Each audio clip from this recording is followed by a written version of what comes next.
Hello there, friends, and welcome back to storytelling, or at least that's what I'm going to call it now, with me. And we are going to continue the life and suffering of Sir Brante in the times of the fall of the blessed Arcanian Empire.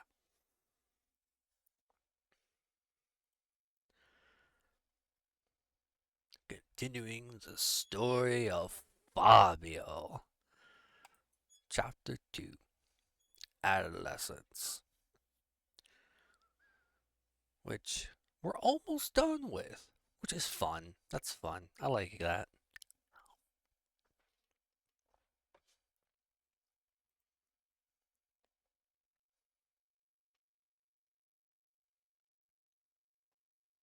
Oh, yeah.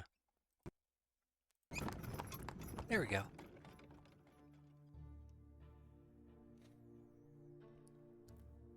Right. Gets people up. A big trial just happened when the family was defending themselves against thugs who assaulted a noble, Stefan in particular, and this is immediately after family won the trial, and those who were found guilty got brutally hanged to permanently die. Right, continuing. Stefan. Stefan soon leaves after the trial alone. Grandfather does not go with him. For the first time in a long while, he lingers in the house for more than a fortnight. Father says Sir Gregor is ill and needs rest. Several months go by and it becomes clear that grandfather will not recover. The eldest Brant is mostly bedridden now. On some days, he has trouble recognizing people. When he means to address you or Nathan, he calls you Robert, your father's name. But when he does get out of the bed, the house grows empty. The servants hide. Mother locks herself in her chambers. You and Nathan run outside or hide quietly in your rooms. Hi, Mark. How are you doing today? And grandfather sees anyone in the hallway. He begins lamenting. Oh, nobody needs the lots anymore. Any harlot with a child can marry a nobleman these days. Children have no respect. His son betrayed him and let him down. And oh, how the Brant family has fallen, has lost its honor.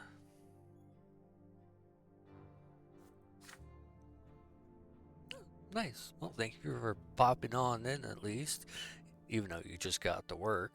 So I know you won't be hanging around for super long, but I'm glad you popped in anyways. Again and again, you hear grandfather knocking at mother's door, screaming that it's all her fault. He blames her for ruining his chances to find bliss in the hereafter. He blames her for dooming him to suffer at the foot of the pillar. You overhear your parents talking one night. Mother begs father to move Sir Gregor to his old home and spare the children his decline. Father refuses her outright.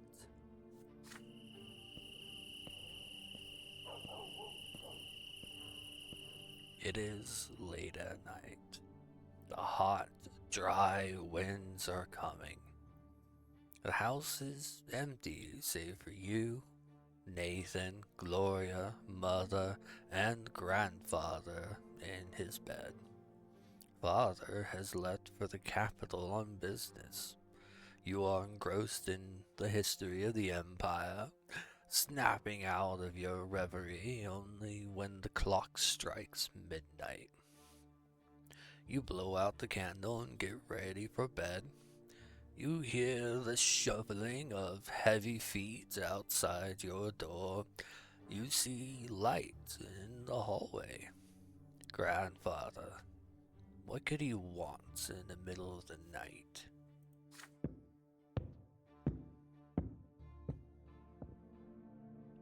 You peek into the hallway once he has passed.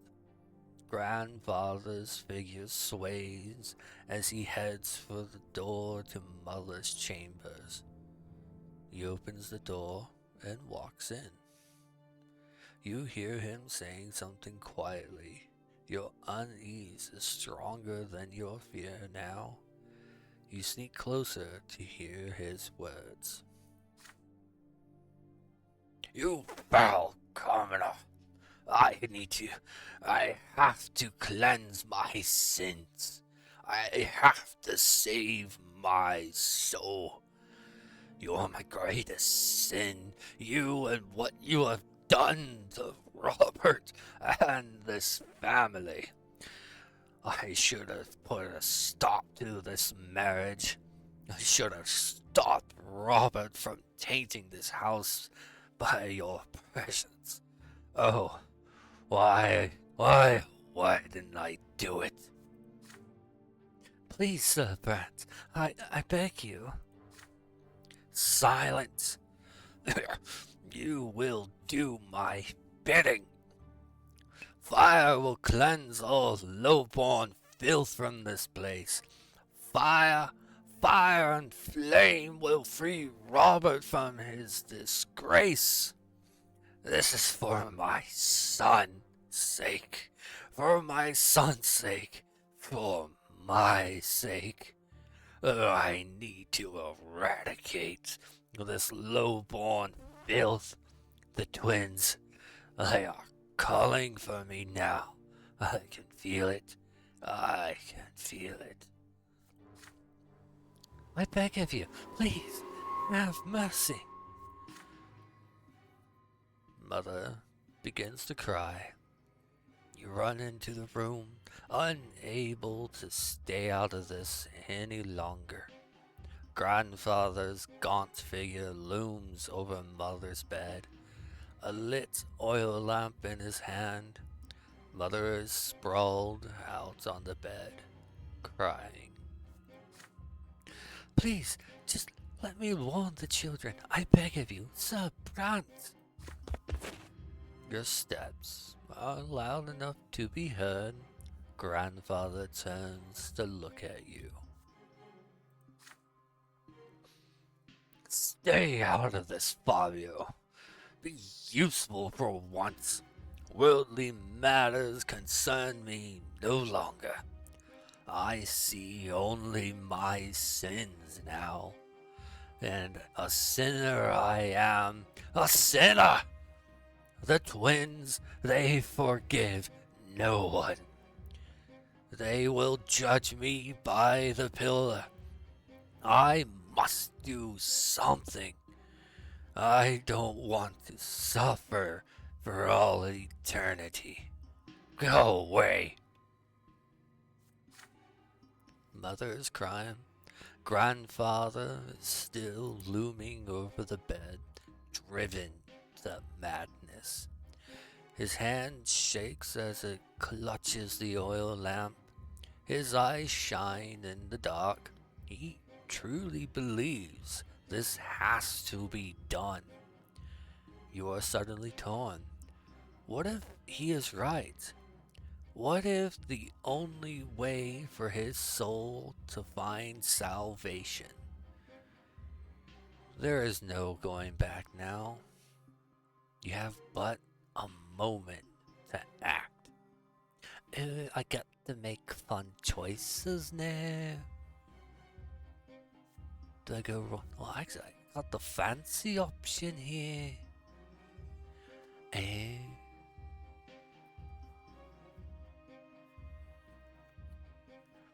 I'm gonna stop Granddaddy. You run to Mother's side and snatch the lamp out of the grandfather's hand before he can start a fire.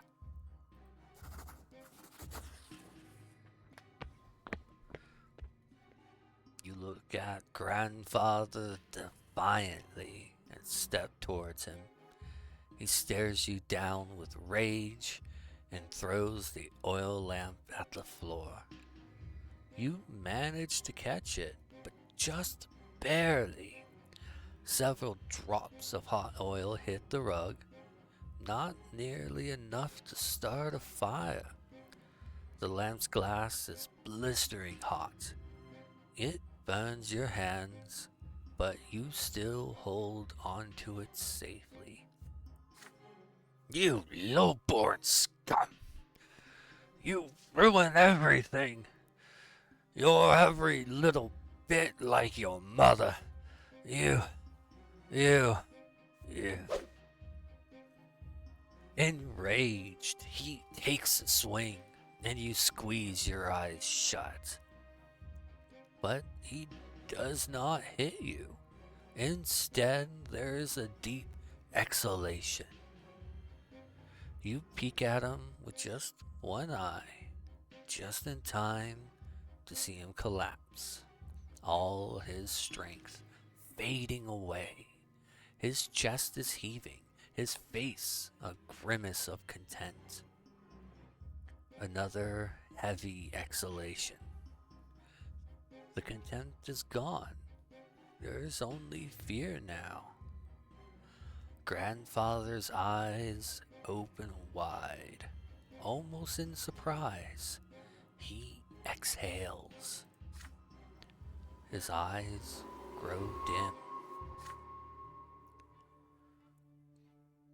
Mother is there, whispering a prayer.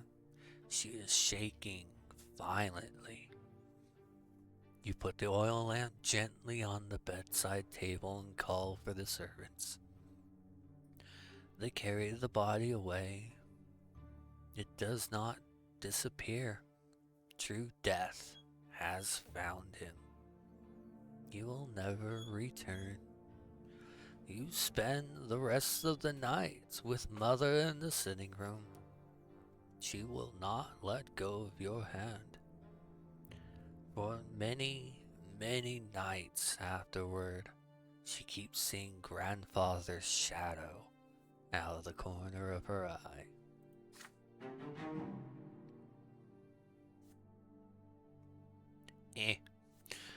Father returns from Eterna.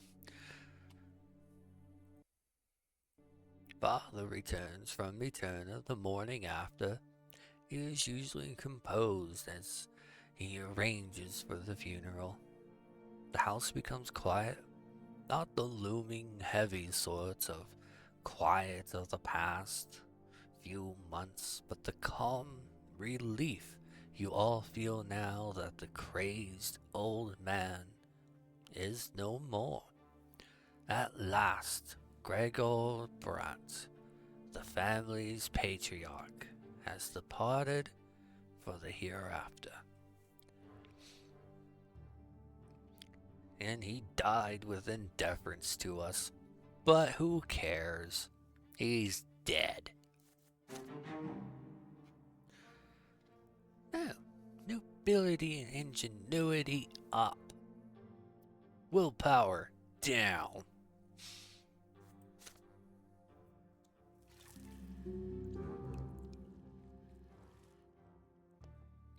Your grandfather, Sir Gregor Brante, left this world forever to meet the twin gods.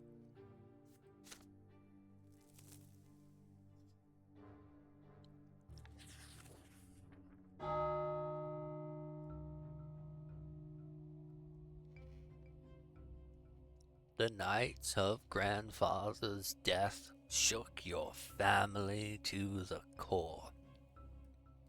Yet, no matter how it happened, your grandfather, Gregor Brante, is dead and will never return. He was a fearful shadow looming over the rest of the family. The Brante patriarch exerting his influence on all the lives below him. And all of you will remember him forever. Father is the new patriarch of the family now. Yet, he still cannot bring himself to sit at the head of the table where Sir Gregor used to preside. Stephen locks himself away in grandfather's bedroom every day. He will not talk to anyone. Gloria and Nathan still jump at every sound so much as resembles the knocking of his walking stick. Mother spends all day in prayer at the temple.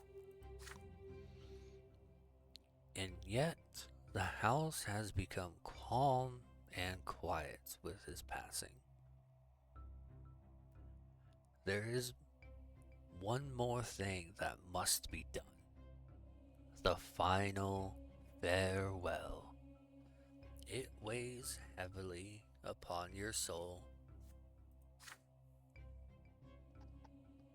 The day comes to pay your final respects. Father goes to the tomb alone, save for Stephen, Nathan, and you. Mother and Gloria stay at home. Only nobles, or those who may become nobles, may join in this ritual. There is a solemn silence as you walk to the crypt. Father is the one who breaks this silence when you finally reach the door of the family crypt. Your grandfather built this crypt, and now he will be the first Brante to remain here in body forever. The first ever noble in our family. It is now our duty to hold the sacraments of flowing blood for Sir Gregor. We will honor his legacy and join him as the founder of the noble Brante dynasty. Stephen perks up at father's words. His hands still clutch grandfather's sword. Tradition decrees that it must remain in the niche above the owner's sarcophagus. Nathan, on the other hand, looks even more frightened now. Stairs carved of white stone lead you downward. Deep in the gloom of the crypt, atop a pedestal, you see the sarcophagus that holds grandfather's body. Father takes a moment to compose himself before paying his final respects. Gregor Brante, my father brought our family into nobility through his unshakable will. He was a judge and a loyal servant to the empire. He lived his life as if he had been born a noble, and he never strayed from the path he had chosen. He sought to make the Brante family ennobled by the sword, so that our children's children might be of noble birth.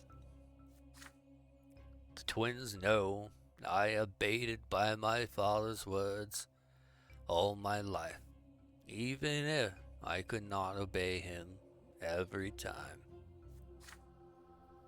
father lets out a bitter chuckle as he says this. Stefan glares at father, then turns to glare at Nathan and you. After all, the two of you were born of father's shameful decision to marry a commoner. All of you remember his disastrous passing. He did not die the true death he deserved. Yet we all must know that he fought for the future he believed in to the very end. And he would be proud to see his family bid him farewell with this sacrament of the nobility. Stefan glares at father suddenly. His fingers remain clutched around grandfather's sword. Nathan barely pays attention to the words.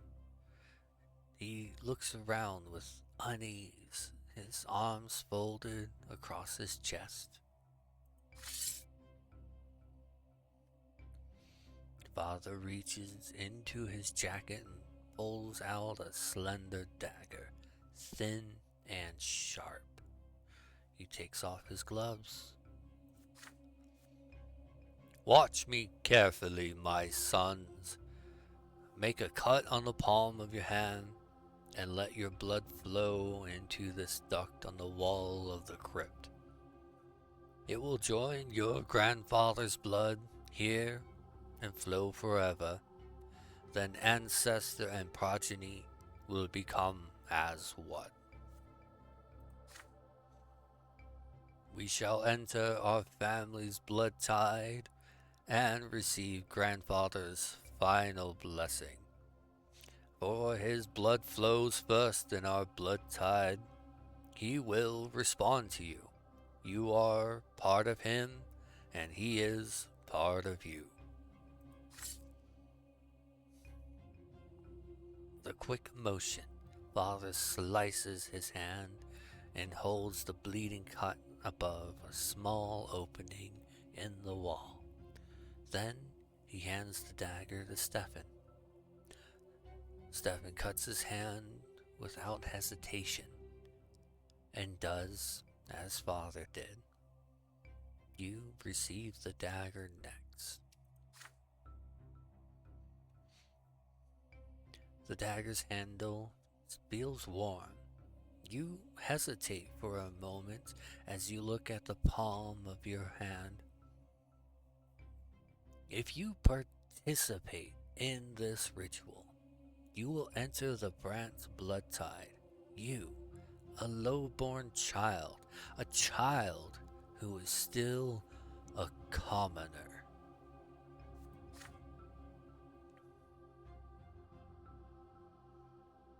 Two options. Are you ready to claim your legacy as a descendant of the nobleman Gregor Brante? The eyes of your father and brothers are upon you. Nathan, the youngest brother, will follow your example. You can be certain of this. Ew. Oh. Wow, that's a lot of nobility needed. I'm just gonna bleed.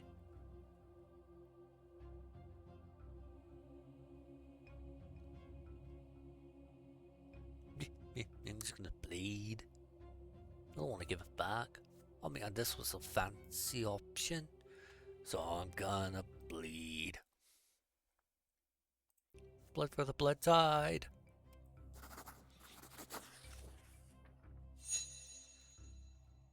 Do you remember that fateful day when you were 8?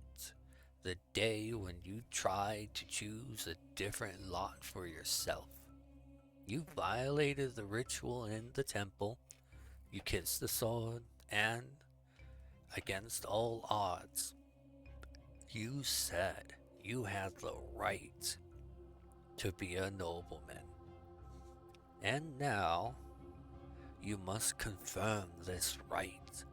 You must join the Brant's blood tide.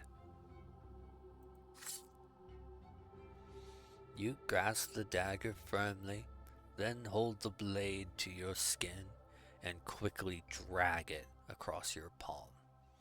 Drops of your blood fall into the duct, flowing further into the crypt.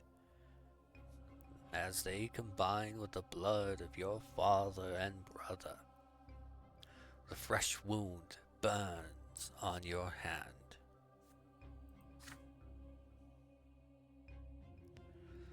What are you doing, Fabio? Why did you have to take those two along, father? This ritual is for nobles, and you two aren't even noblemen.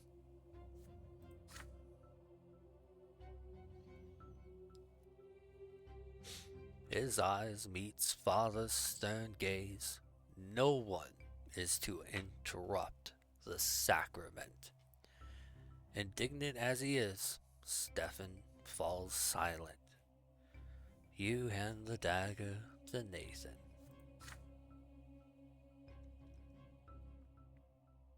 Your younger brother hesitates. Father offers him help, but Nathan shakes his head. Finally, he makes a cut, and Nathan's blood joins yours in the duct of the crypt. The deed is done. It is time to close the sarcophagus. The lid falls into place with a heavy, resonant thud. Then suddenly, you freeze. Each of you hears your late grandfather speak to you. His voice is loud as it rings in the depths of the crypt, and yet he speaks to each of you separately.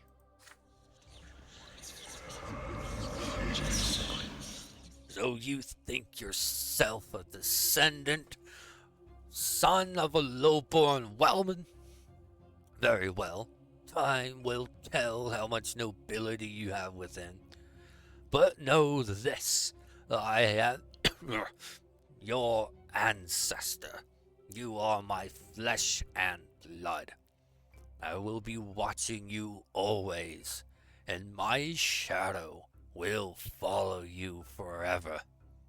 Do not let me down, boy.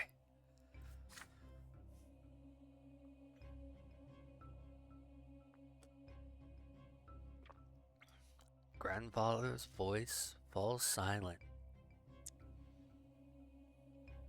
You glance at your father and brothers, astonished, save for Stefan.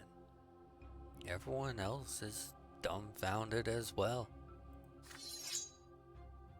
The ritual is complete. Stefan reverently kisses the grip of grandfather's sword and places it in the alcove above the sarcophagus. Once all is done, you leave the crypt together. Neat. Cool, fresh wind blows in your face as you return to the surface. Stefan storms off to the carriage, fuming. Father stops halfway to the carriage and hugs Nathan and you briefly. Now your blood belongs to the dynasty of Sir Gregor Brante as well. Daddy approval up.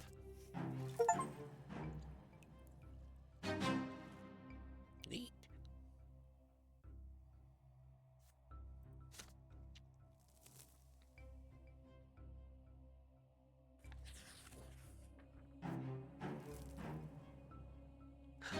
The poets.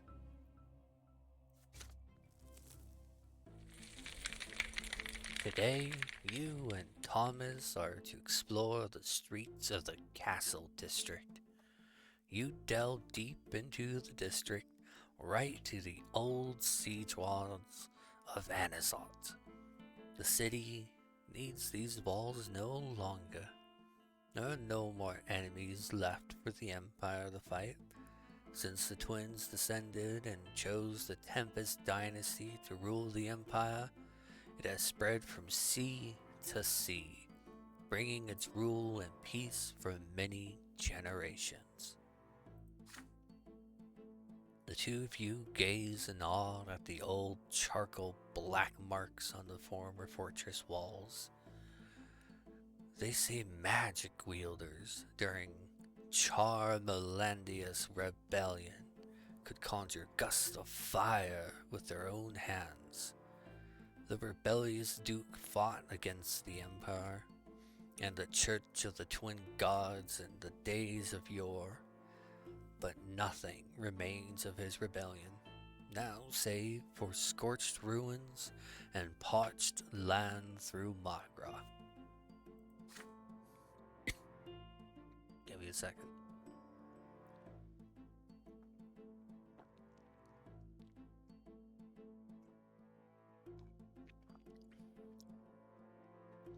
You and your friends study the old walls and daydream about the battles that took place here during the rebellion. But then you hear a muffled voice coming from somewhere below the ground. You look around and find a hole in the brickwork where the sounds are coming from. Naturally, you take a peek. You see a half-ruined hall built below the ground and a handful of young men and women standing there in the dark. They look a little bit older than you and are wearing plain shirts and dresses. A young man is standing on a piece of crumbled wall, reciting some of his poetry. It tells the story of a nobleman who fell into a puddle thanks to his gaudy cloak, and none of his noble bearing was of any help. He ends it with a farcical bow. You hear applause and laughter. He gets down from the crumbled wall and a young girl takes his place. You cannot see her face in the darkness, but hers is a voice you can recognize anywhere. It is Gloria. Your sister begins to recite a poem she has written. Nay, Gloria, yours is no proper life. You are to be a mother and a wife. Accept the kitchen apron for a gag, and lo, another voice now takes a crack. You're straying from your lot, you've got some nerve. Hands down and be obedient and serve. Your husband, children, house, they are your absolute. Nay, Gloria, you are but rotten fruit. You've leaned down to hear her better, but sand and stone falls from under your feet and into the underground hall. Gloria looks up and meets your gaze. Thomas pulls you away from the hole.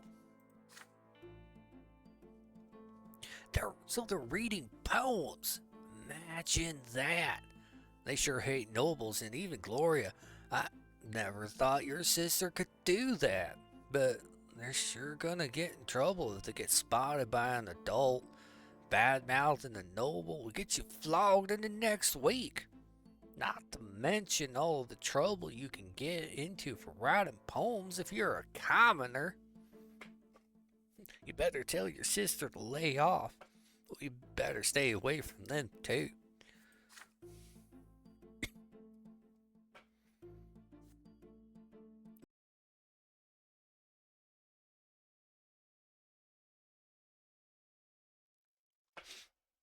You nod, and being around these people puts Gloria in great danger. But you know your sister. It will not be easy to tell her this. Your adventure in the castle district is done for tonight. You and your friend return home.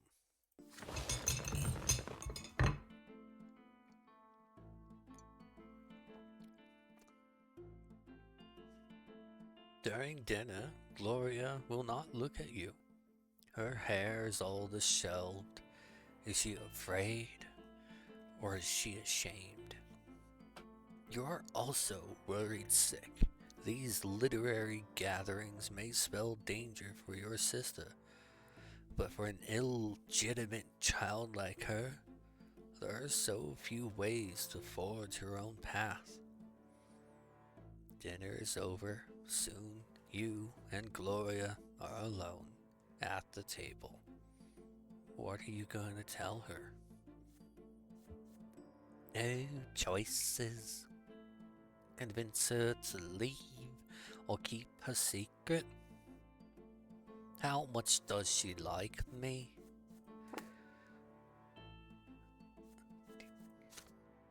No, she does fairly like me. I think I'm gonna keep her secret. Very well. You promise to keep your sister's secret safe and help her.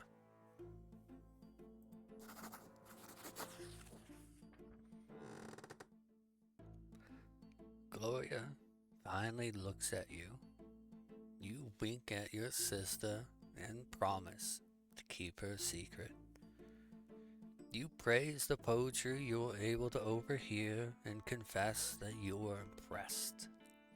A big, joyous smile appears on her face.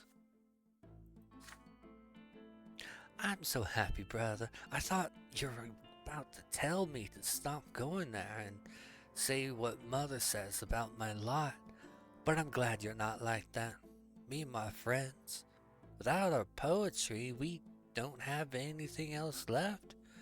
Nothing but our abysmal daily lives.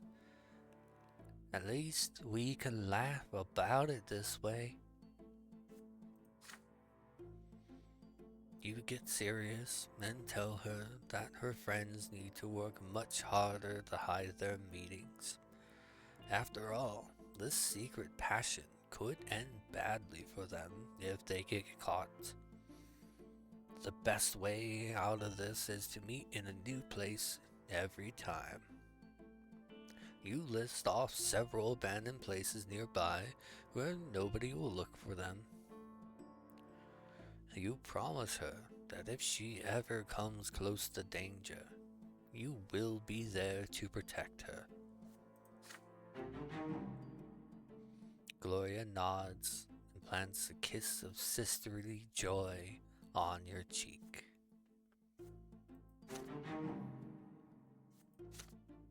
Neat. Neat.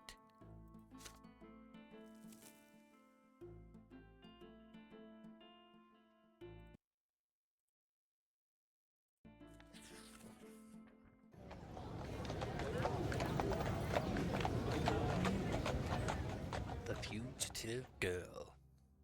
Grandfather's passing and last suspects have left a mark on the entire family. His words relayed from the hereafter kept echoing in your mind. You still do your best to avoid the memory of grandfather's last night and spend more time on the city streets with Thomas and your other classmates.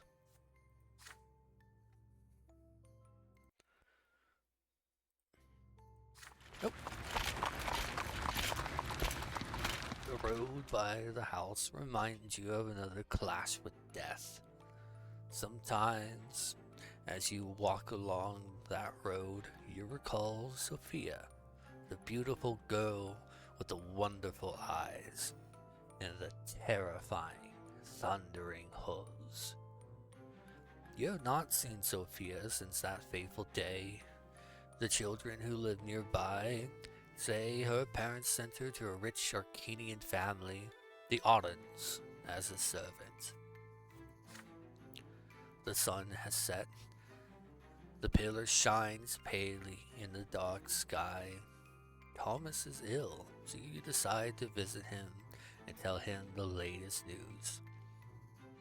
The streets seem oddly agitated tonight, full of horses, cloaked men, strange faces, and hushed voices.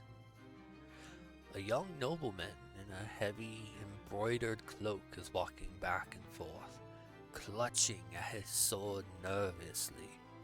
There's a grimace of rage on his delicate blue face. He is an Arcanian.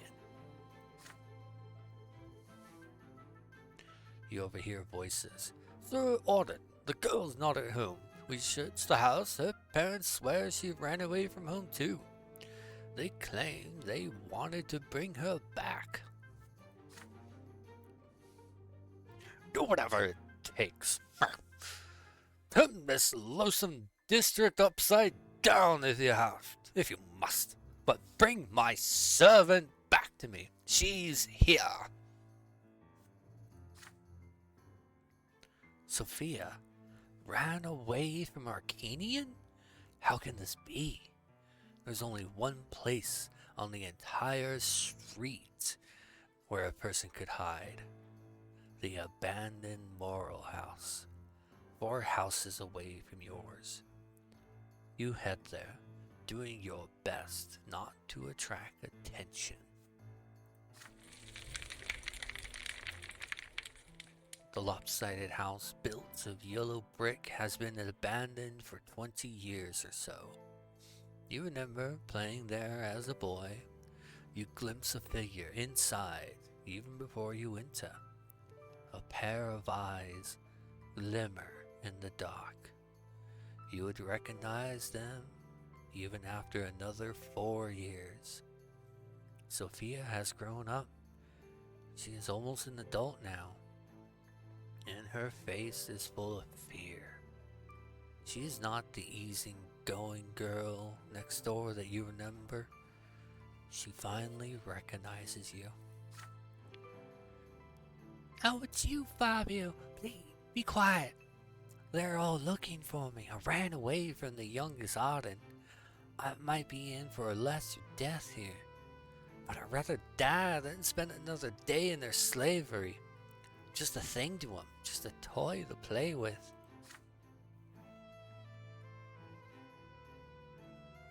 Sophia winces and closes her mouth as she says this. There's a glint of bright yellow deep in her eyes. I ran to my parents. I told them all about the men I had to serve, and they went and alerted Audens. They don't want to be the target of their ire, but you aren't going to tip them off, are you?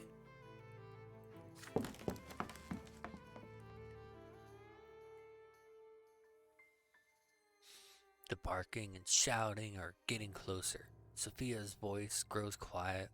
She runs off to the darkest corner of the house before you can answer. One of the Auden servants is so close you can hear his cloak swishing against the ground. He notices something and calls for the others.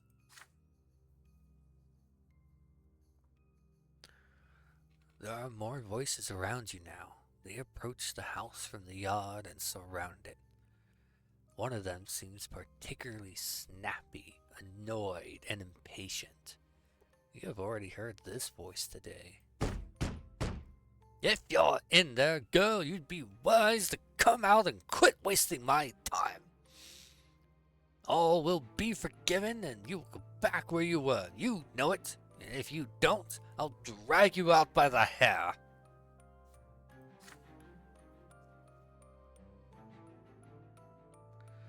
And options. The hilt of the young Arcanian sword bashes at the door. He is about to lose his patience for good. Sophia hugs the wall in the dark, trying to stay still. He glances at you. What will you do? Your heart is racing. Can you act against the Arcanian's orders? Do you have the gall to defy the mighty nobleman?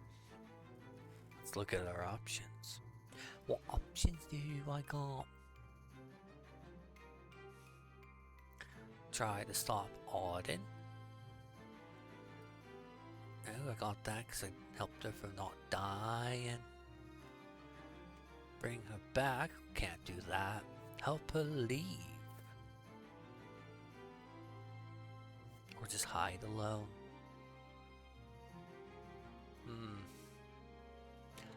I'm either gonna help her or try to stop the prick. Don't know which, but I need to pick.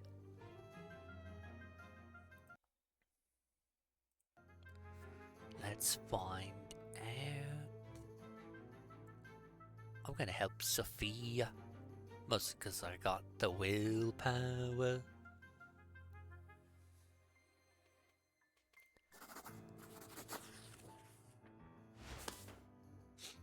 You grab Sophia's hand as you run down the stairs to the old cellar. She resists you at first until she reads your lips. There is a secret way out. You sneak away into the cellar, leading the way. The floorboards groan above your heads as the Arcanian and his men search the house. But only the children who grew up in this district know that this cellar leads to the neighboring district. You lead Sophia to the hole in the cellar floor and help her squeeze in. There it is, an odd tunnel that leads to a well 2 streets away. None of the children know who dug it, yet you played here and chased each other through it so many times as a lad. And now, this secret passage will rescue Sophia from genuine pursuit. Soon, you are in the well. There's nothing above you save for the sky full of clouds. You wait until you hear no more steps around you, then climb out of the well and help Sophia up. You lead the way to the slums around the temple district, the easiest place to disappear.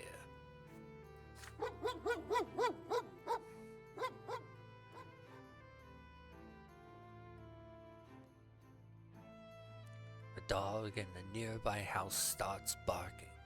One of Auden's men appears in front of you.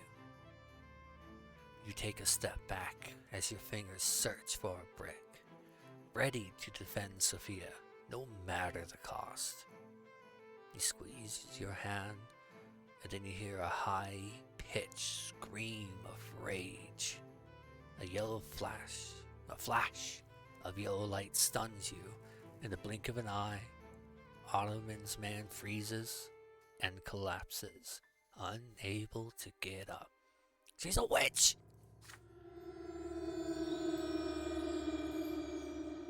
Sophia's eyes are no longer sky blue. They are yellow now. She lets go of your hand.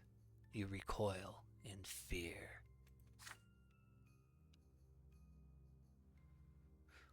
You weren't supposed to see that, Fabio. Don't worry, I won't hurt you. But I won't let them take me. I won't go back to Arden after this. I need to run. Run as far as my legs can take me. Thank you for helping me, and farewell.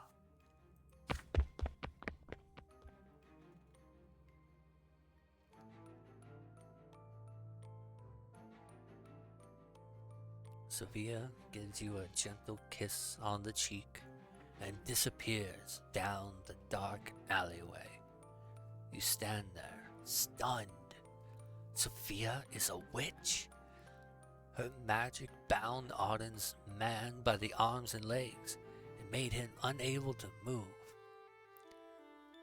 You hear Auden's screams of rage and the thumping of his men's feet, but Sophia is long gone. It's a shame. That was all you could do for her.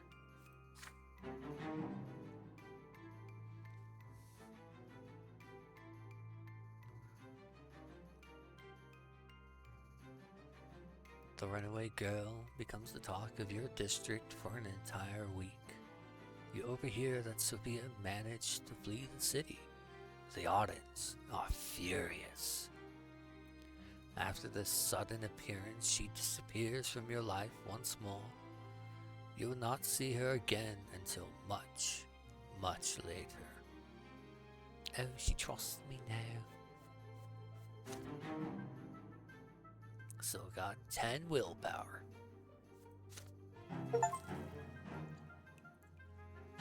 Oh, got that romance.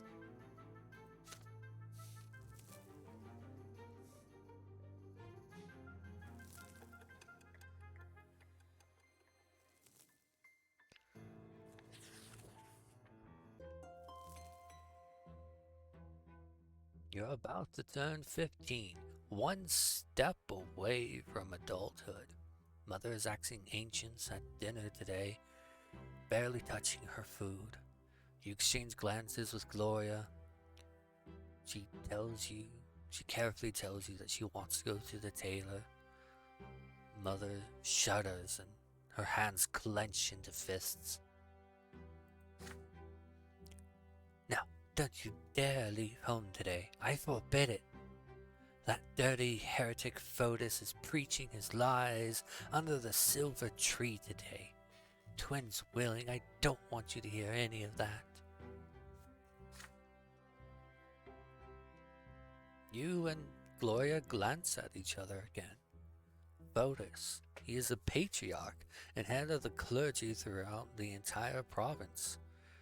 The first time you've heard Mother speak like this about a priest, especially a high-ranking one.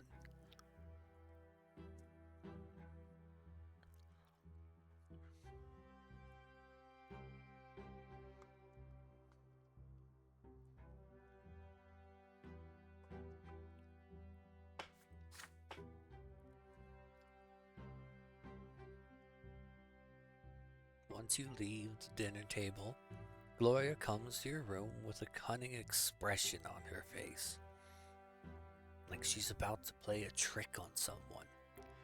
She has a plan. The two of you should sneak out of the house and go to the silver tree. You must simply hear that sermon for yourself. What's so bad about Patriarch Fotis? Why does Mother hate him so much? You two are grown-ups now.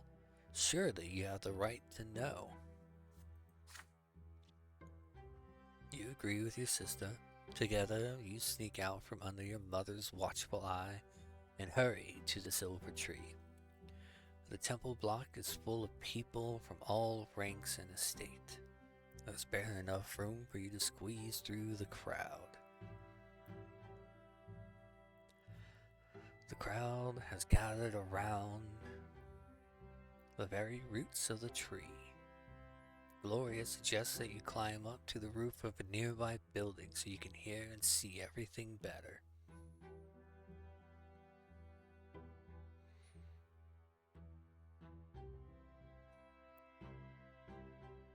Sorry, dealing with something.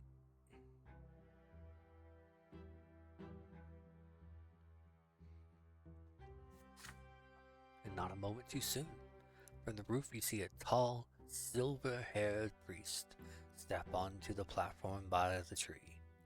Dressed in the common black robe that looks far beneath his rank, yet he stands like a noble before the crowd.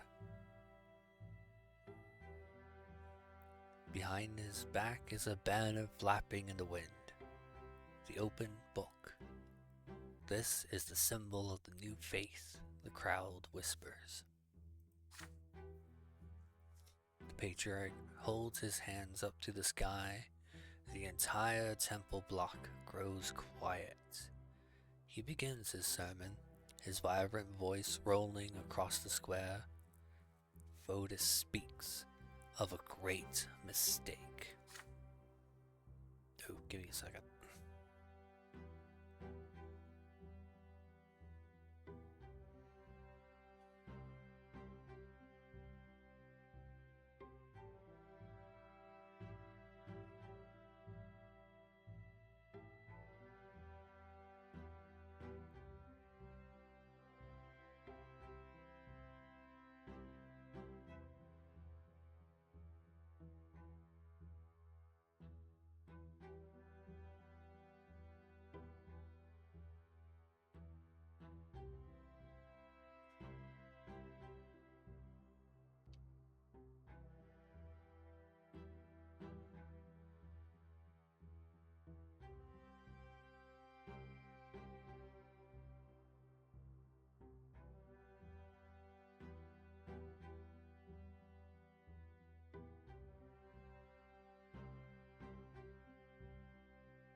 We entrusted ourselves to the lots as the only way to fulfill divine providence in this world.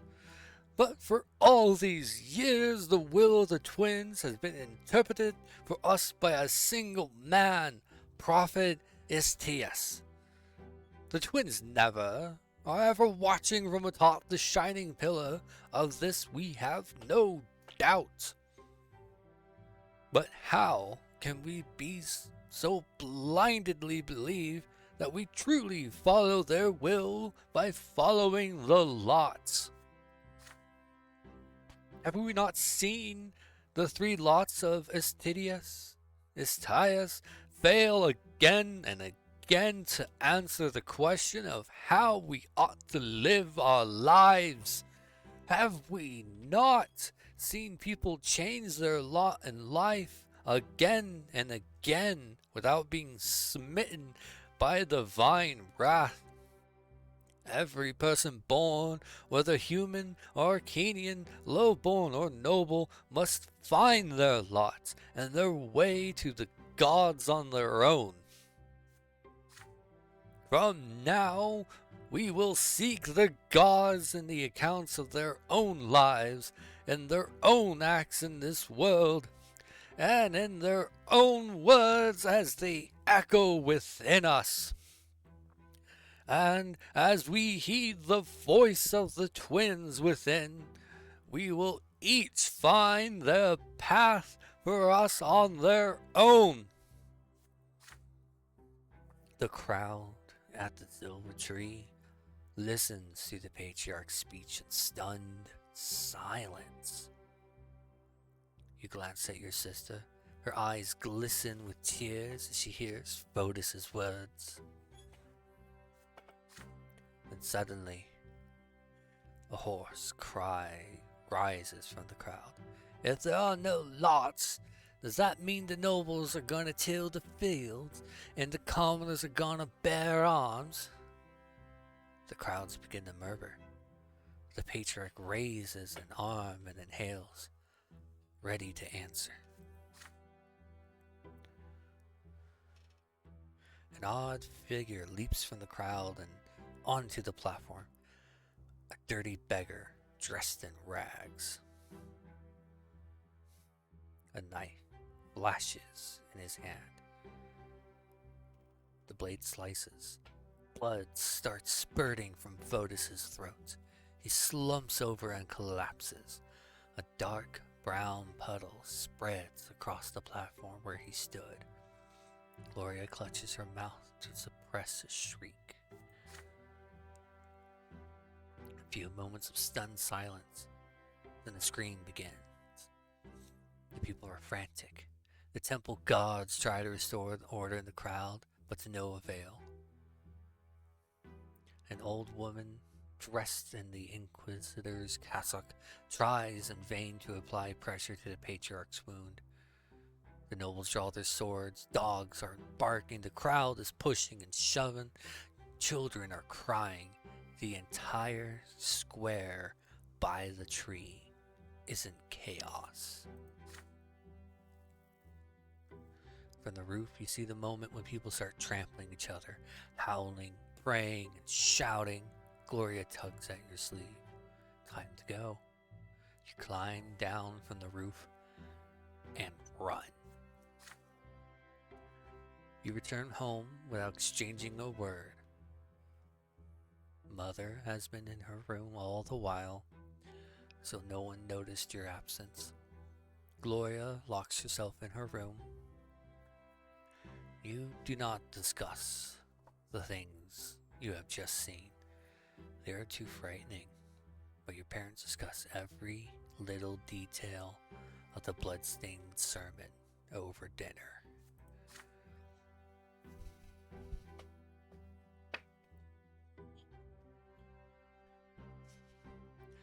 This is unbelievable. A patriarch murdered in plain sight. The gendarmes and the Archduke's guard have searched every corner of the slums, and the murderous beggar has disappeared without a trace. I can't even imagine a more gruesome crime. Otis has died a true death, never to return from the hereafter.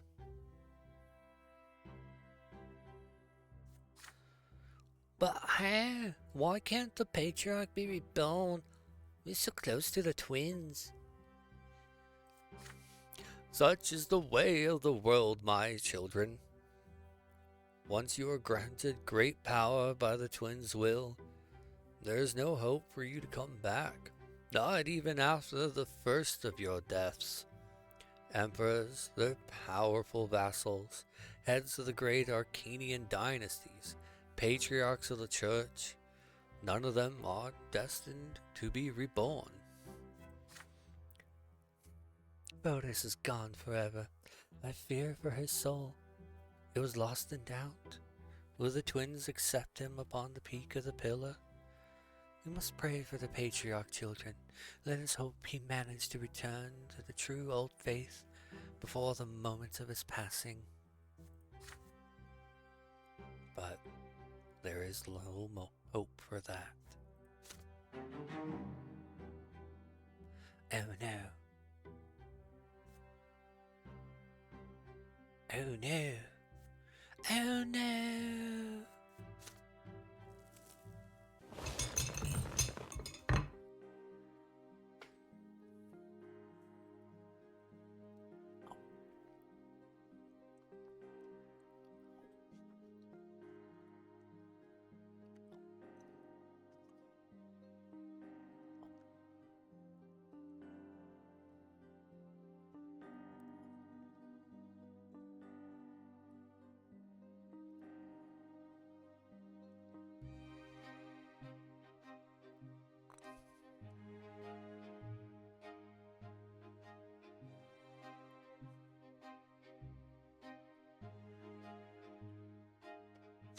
Tomorrow, you turn 16. According to imperial law, you will be a full adult. Your time at Sir Tibor's school has ended. You have studied enough to apply for the Imperial College and learn the judge's trade from there.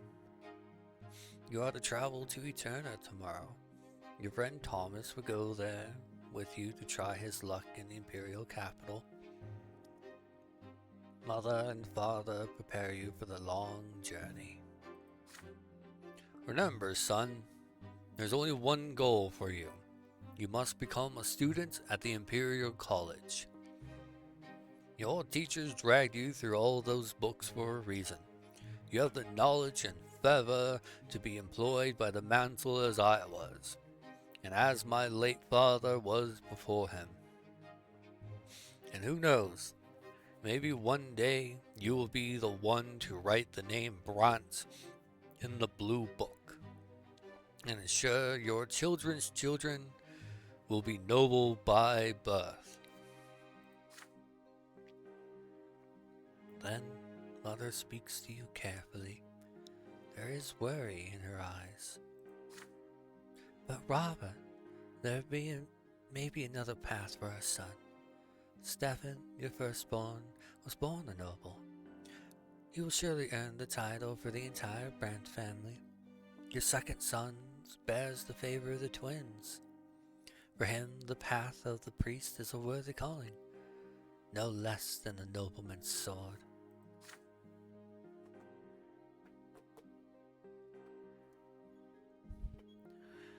They have been arguing about your future for a while now.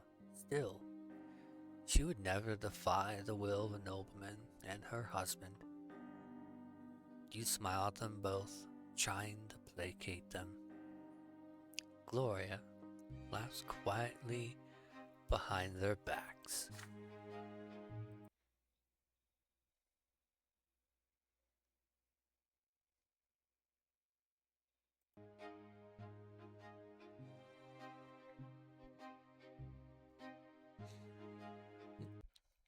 Quick pause.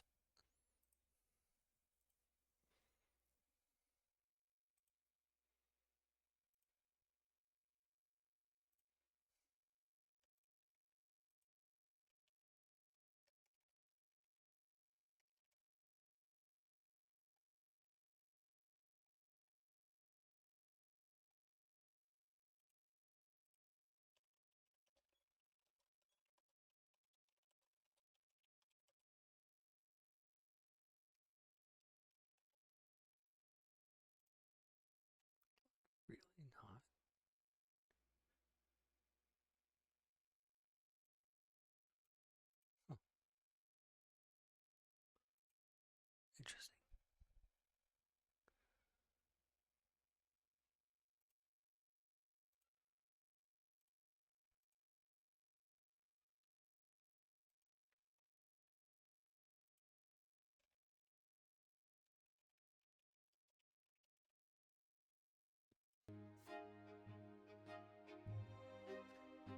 Just don't be a snoot like Stefan, and you'll do just fine. Mother chides Gloria for that. You wink at your sister. Nathan has been downcast all evening. He barely touched his dinner. When everyone gets up from the table, he suddenly rushes over to embrace you. Please don't go, Fabio. Why can't you stay? I don't know what I'm gonna do without you.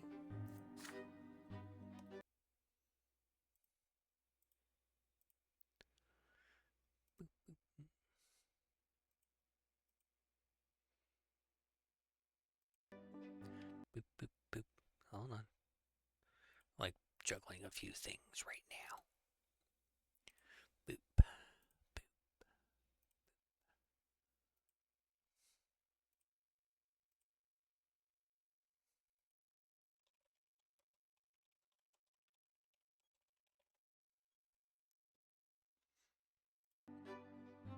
You tussle his hair in response. There's no way you can stay now, you say. But when you come home, and you will come home, you'll tell him all your stories and bring him a special present from Eterna. This is it. All your lessons have been learned. All your things have been packed for the road. You will leave the family home tomorrow. Tonight is your last night at home before your departure. You walk through the rooms one last time. The sitting room where Mother used to read you fairy tales. The library where Gloria used to spend all her time. Father's study, which you entered only on special occasions. The backyard where you taught Nathan to build towers one summer.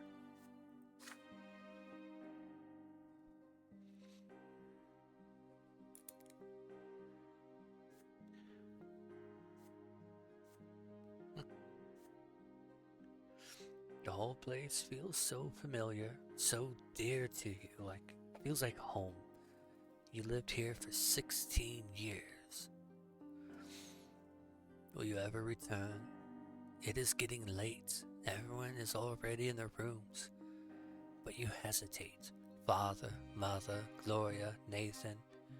It'll be a long time before you see them again. Who will you spend the last few hours at homes with?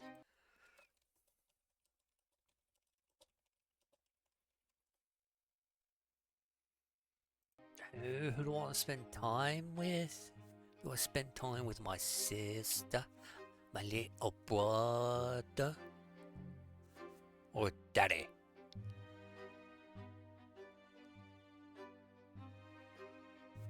Is he not actually grateful with me? Huh, yeah.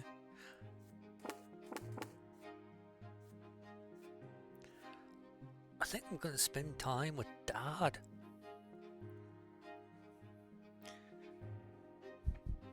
Mostly just because I want to spend time with me actual dad, but he ain't around no more, which is sad.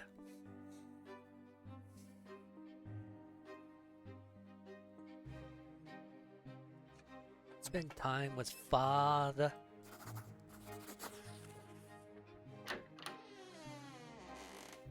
You find Father in his study, reading a book. He has been like this for as long as you can remember, always at his massive desk, surrounded by books and papers and letters, reading or writing. You enter the study. Father looks up from his book and gives you an inquisitive glance.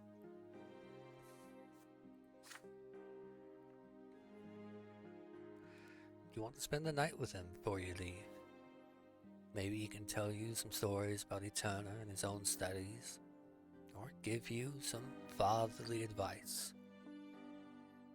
Father smirks at that, as though he is plotting something. Have a seat, son.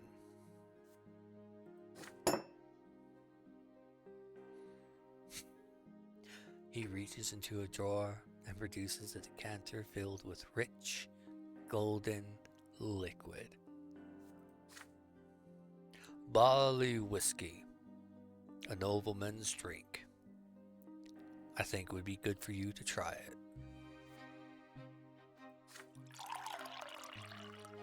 Father pulls out 2 glasses and pours a little of the liquid into each of them. You take your glass, bring it to your mouth. The whiskey stings your lips and palate. Father clearly savors the drink.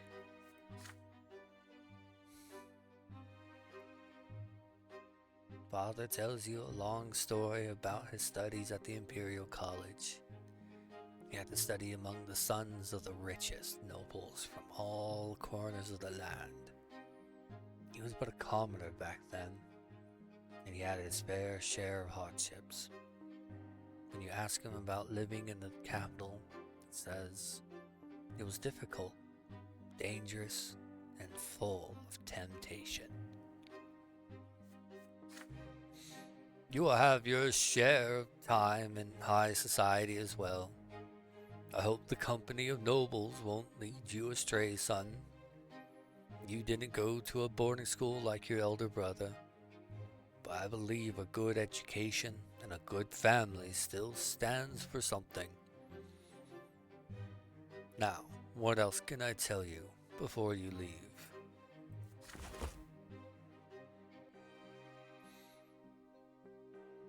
Father recalls the balls held in the capital when he was a youth.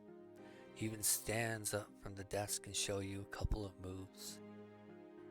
Their dancing was incredibly modest, all bows and sidesteps, no touching between the dance partners.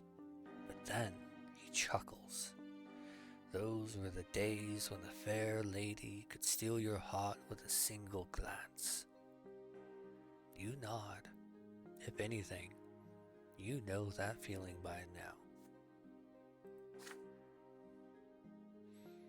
After he mentions dancing, he starts speaking of something he has never mentioned to you before. Stefan's late mother and his first wife, Amalia L. Bourne. You listen to his every word, surprised by this show of trust. Oh, Amalia L. Bourne was the noble bird of prey of Anazort, and the ballrooms were her hunting ground. Everyone thought they could tame her. Your grandfather saw her just once, and then he was off to Baron L. Bourne to negotiate the marriage. I was impressed by her, and I was so proud of myself, and yet I expected Amalia to be born after childbirth, but it did not happen. And when I recall it now, after so many years, I see that the gods arranged it this way. Otherwise, I never would have started a family with your mother. Oh, how much I had to suffer from marrying Lydia. But she alone is the true heart of our family. The sun is about to rise. You should rest before the long trip. Before he leaves for his bedroom, Father embraces you tightly. I'm so proud you're an adult now, son. You are capable of achieving so much. Always remember that.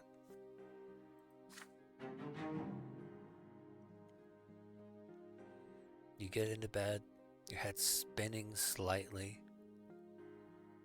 This midnight talk with Father, was it about your future or his past? Regardless, it will remain in your memory for years to come. Neat. You leave the family home for a long time. Your future awaits you in Eterna, the capital of the Empire.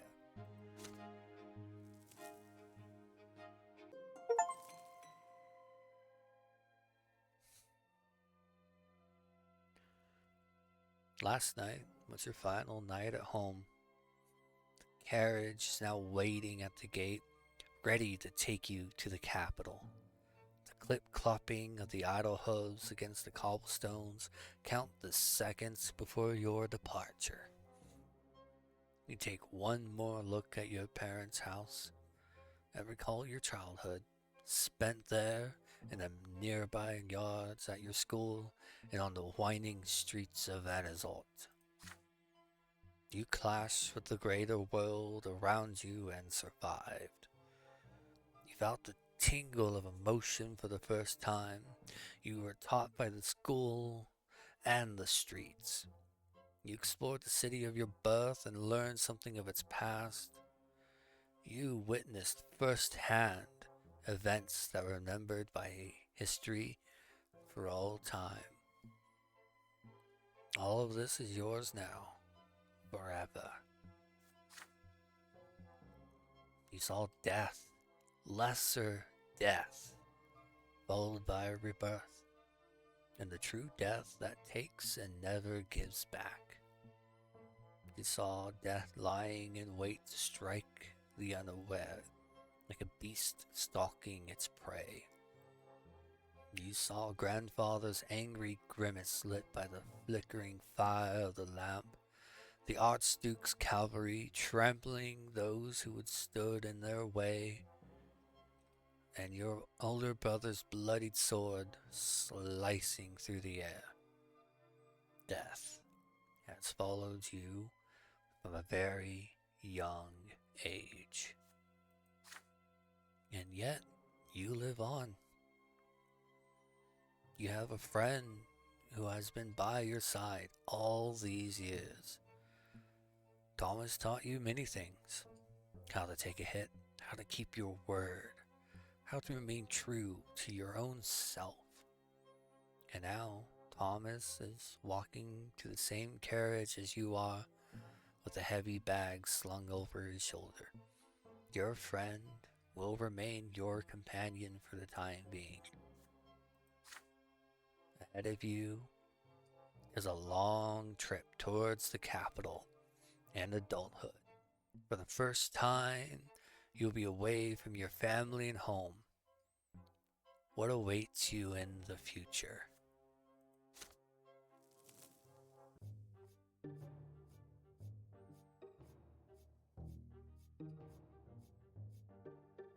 Neat?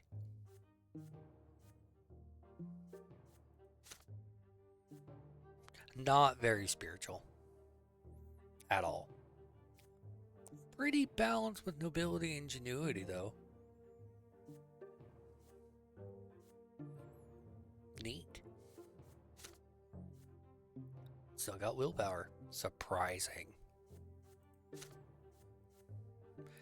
And thus, we take a step forward to our youth.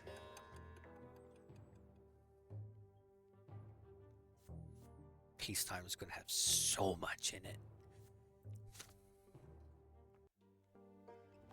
Leaving my hometown behind, I set out for the capital of the Empire. There, I would discover my role in society.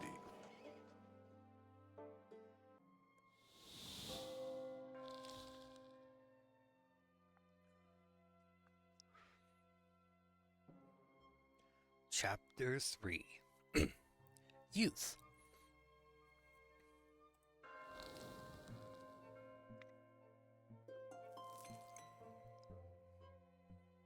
The driver flicks the reins, the carriage slowly sways as it starts moving away from your home. You stick your head out the window and wave goodbye to your family. Nathan is running after the carriage with Thomas's younger brother in tow, tears glistening in their eyes. It hurts to leave your home behind. Ahead lies Eterna, the imperial capital. You've often read about it and heard stories from Father and Stefan. It is a city that surpasses Anazot enormously in terms of size, age, wealth, and beauty. But what is it really like? What kind of life awaits you there? What will you learn there, and where will your actions take you? You pass the old walls of Anazot. Somewhere within them is the old fortress you and Thomas built together out of wooden planks now left to the care of your younger brothers. You two are adults now. Perhaps your fortress will crumble, now abandoned. Or perhaps your brothers will continue what you started. Who knows? You look down at your hands, knuckles covered in scars from street antics, fingers stained with ink. Mother gave you a cross to wear away from home, and now you can feel its warmth against your chest. Your family counts on you, even though they all wish a different future for you. But they are behind you now in Anazot. From this point on, only you will decide which road to take. This is the journey you prepared for throughout your entire childhood. Ahead of you lies many years in the capital, years that will determine your fate and your place in society. Yeah, neat. Things are combining now. I was not perceptive as a child, but decently noble, so I'm kinda shit at diplomacy.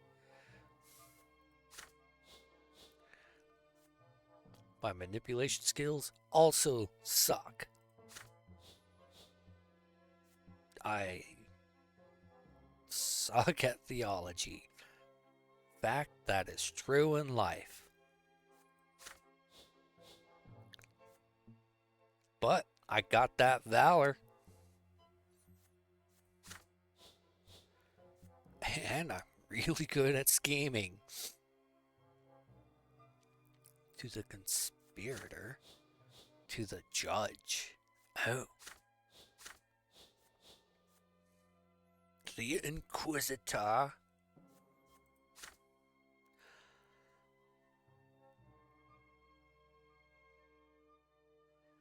Most skill checks need between 10 and 16. Oh no. Okay.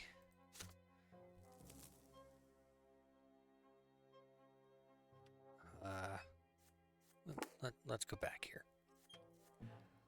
Okay. I'm good at two things. Being valorous and scheming.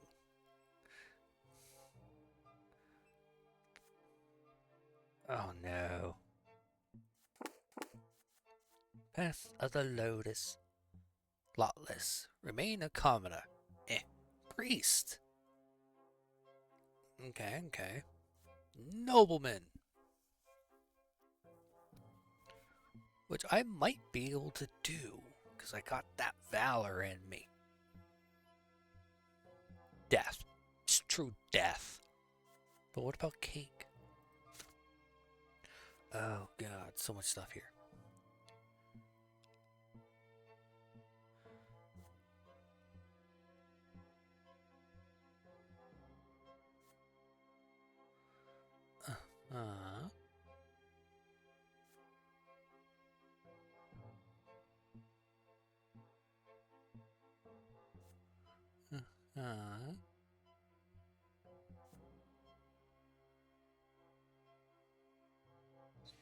Right. Okay, I'm in the running for the victory in the tournament. Because I got that valor and I got that fencing lesson. I just gotta fight for Dad and get the path of the nobleman. And that bond of friendship.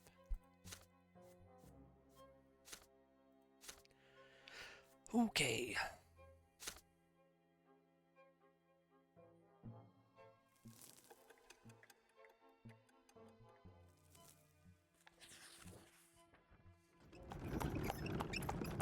Takes a whole month to reach Eterna.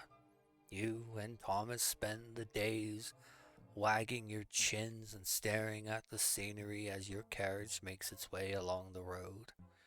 And towards the next province, soon, it crosses from the familiar, barren, arid lands of Magra to the stately mountains of Illyria. During one of your many stays at a roadside inn, two of you even manage to share a bottle of strong wine and keep it a secret from the servant who drives the carriage. Adult life feels positively intoxicating. Soon, I tell you, soon we'll be there. I earned my sword as soon as I get accepted into the military academy. You'll see. And then I'm gonna walk all over, and nobody's gonna walk all over me like I'm some commoner. You keep rehearsing everything they taught you in school. Soon, you're almost at the end of your long journey.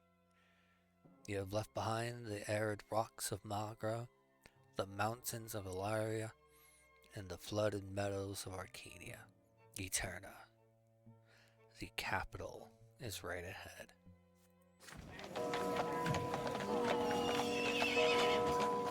Situated at the junction between Reglada and the Taurina rivers, the city is vast.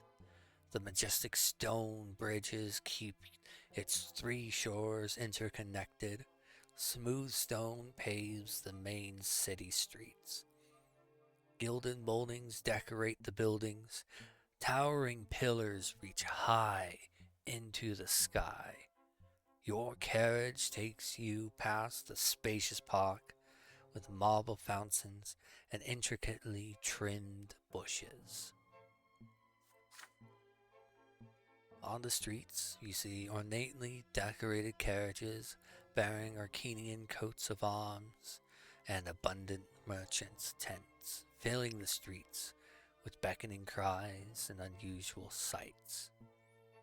The spires of ancient temples dot the city skyline.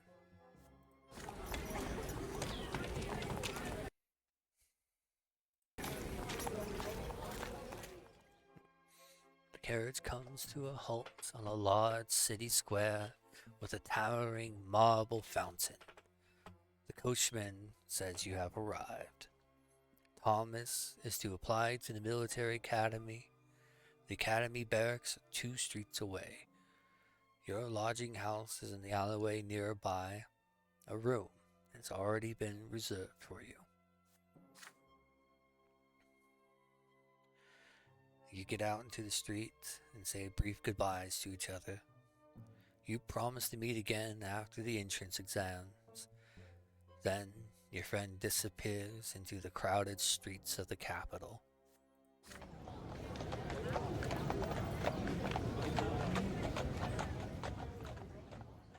You are left to your own devices in this vast city.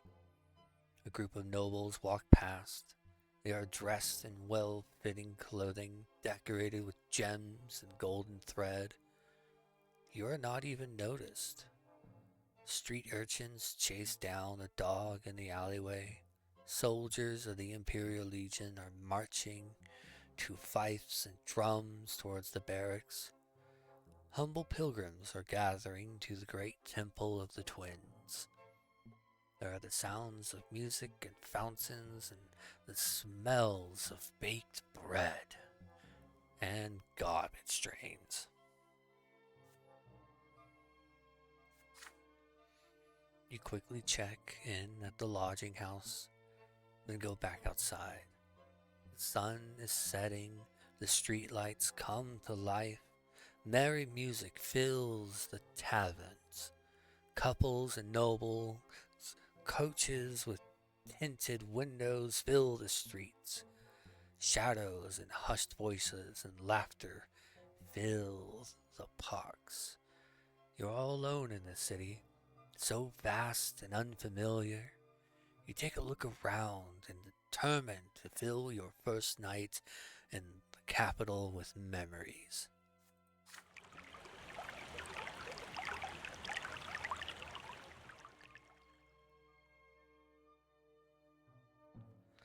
You see young nobles gathered by the fountain, talking and making jokes excitedly. One of them keeps glancing at the clock tower. They are about your age. Their clothes are hand-tailored, and two of them bear noble swords. They seem to be waiting for something. It might be a good idea to make their acquaintance. It would be most helpful to develop a familiarity with the influential nobles of the capital.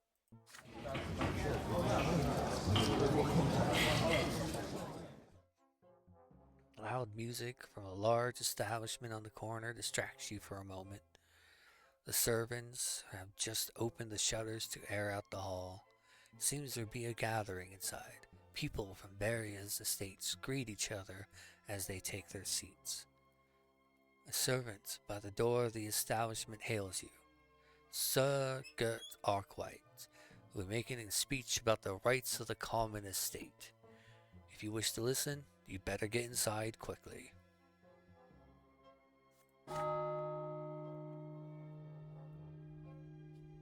Then you look at the great temple of the twins at the far end of the street. The pillar shines in the evening dusk above it. The temple gates are open and worshippers are flocking inside. There are too many people for an ordinary service.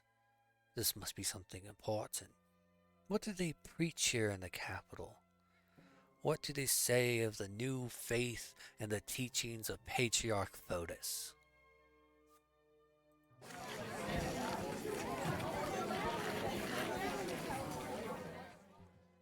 You snap out of your reverie, then you hear loud laughter. A group of young men dressed in the colors of the Imperial College have made the acquaintance of several lovely girls. They are making their way down the road, united by merriment. One of the girls smiles at you. It's an invitation to join them. They turn the corner and walk away. But you can still hear their voices ringing and echoing through the street. A night of revelry and jolly, loud fun doesn't sound half bad. Your first night in Eterna. No matter what you choose, you'll remember it for a long time to come. Choices. Oh no. I bet you some of it affects this mess about what's going on. I want to work through the Valor stuff.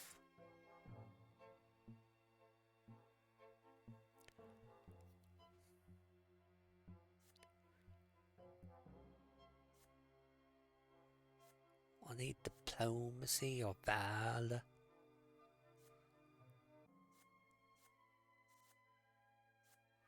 I don't know what I want to do.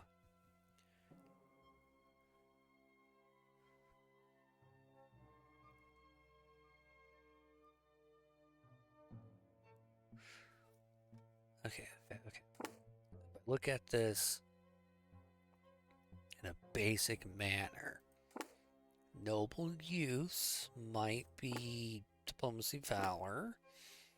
The speech might be maybe manipulation and scheming.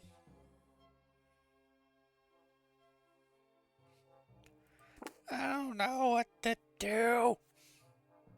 Where do I go get laid? Ah.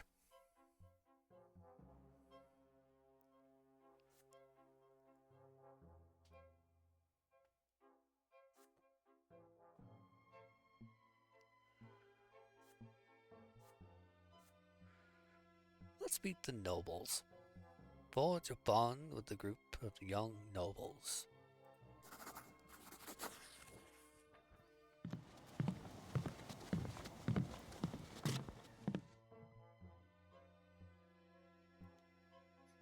You approach the young nobles and introduce yourself tactfully. Your father, the judge, sent you here to study, you explain. Would they mind showing you around the capital? The nobles' eyes you uncertainly and whisper to each other. You prepare to face the rejection, but to your surprise, they agree.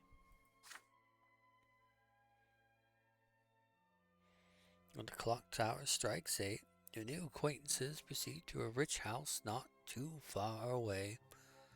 Candlelight fills the halls before you, reflected in abundant mirrors and gilded picture frames. Manservants bring drinks and refreshments to every guest.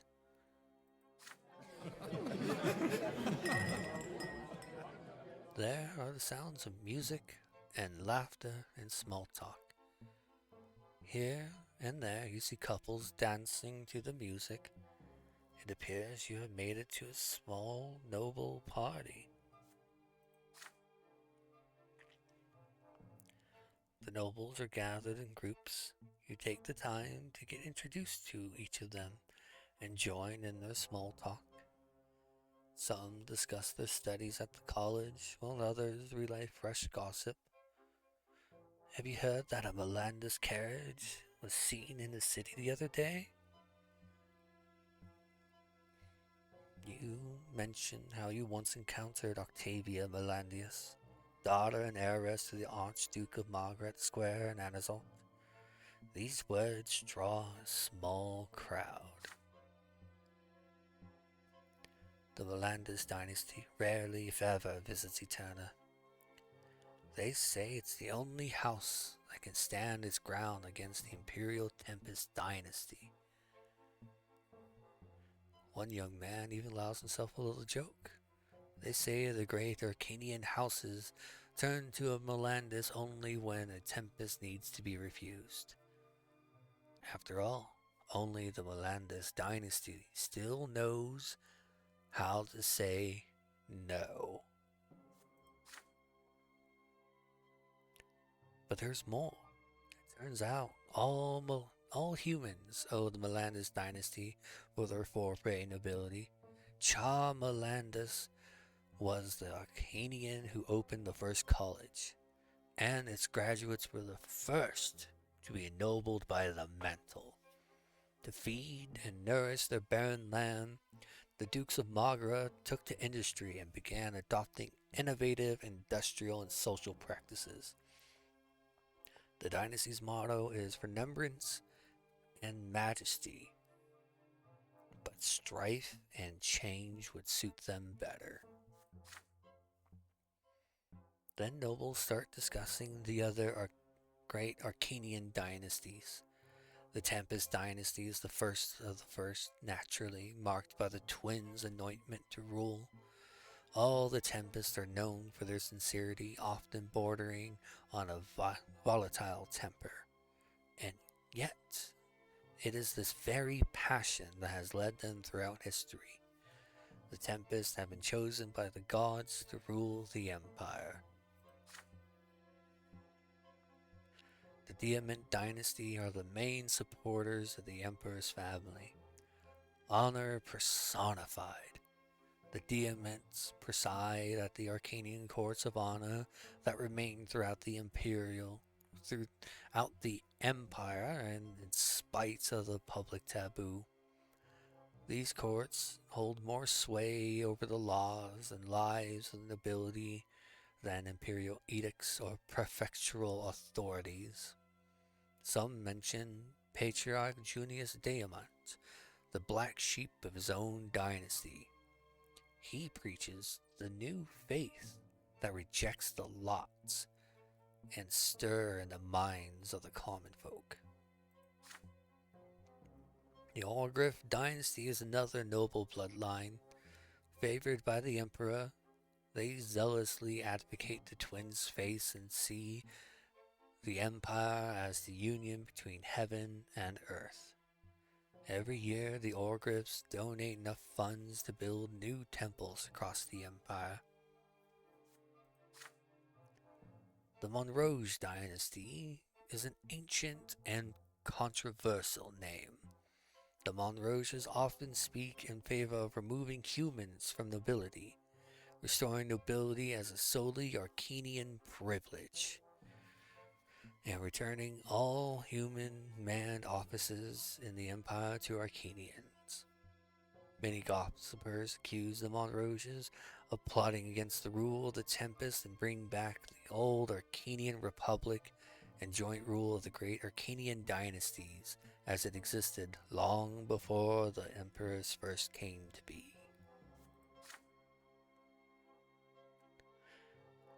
The discussion of courtly affairs and noble dynasties soon give way to cultured entertainment. Expensive wine flows like water. You, too, ask a couple noble ladies to dance and show your skill. You turn to your lodging room in the small hours of the night with just enough strength to undress before your aching head and feet make you collapse.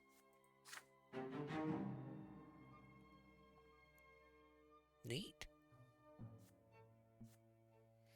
For the first time in your life, you have mingled with a noble crowd on your own, without your family's aid.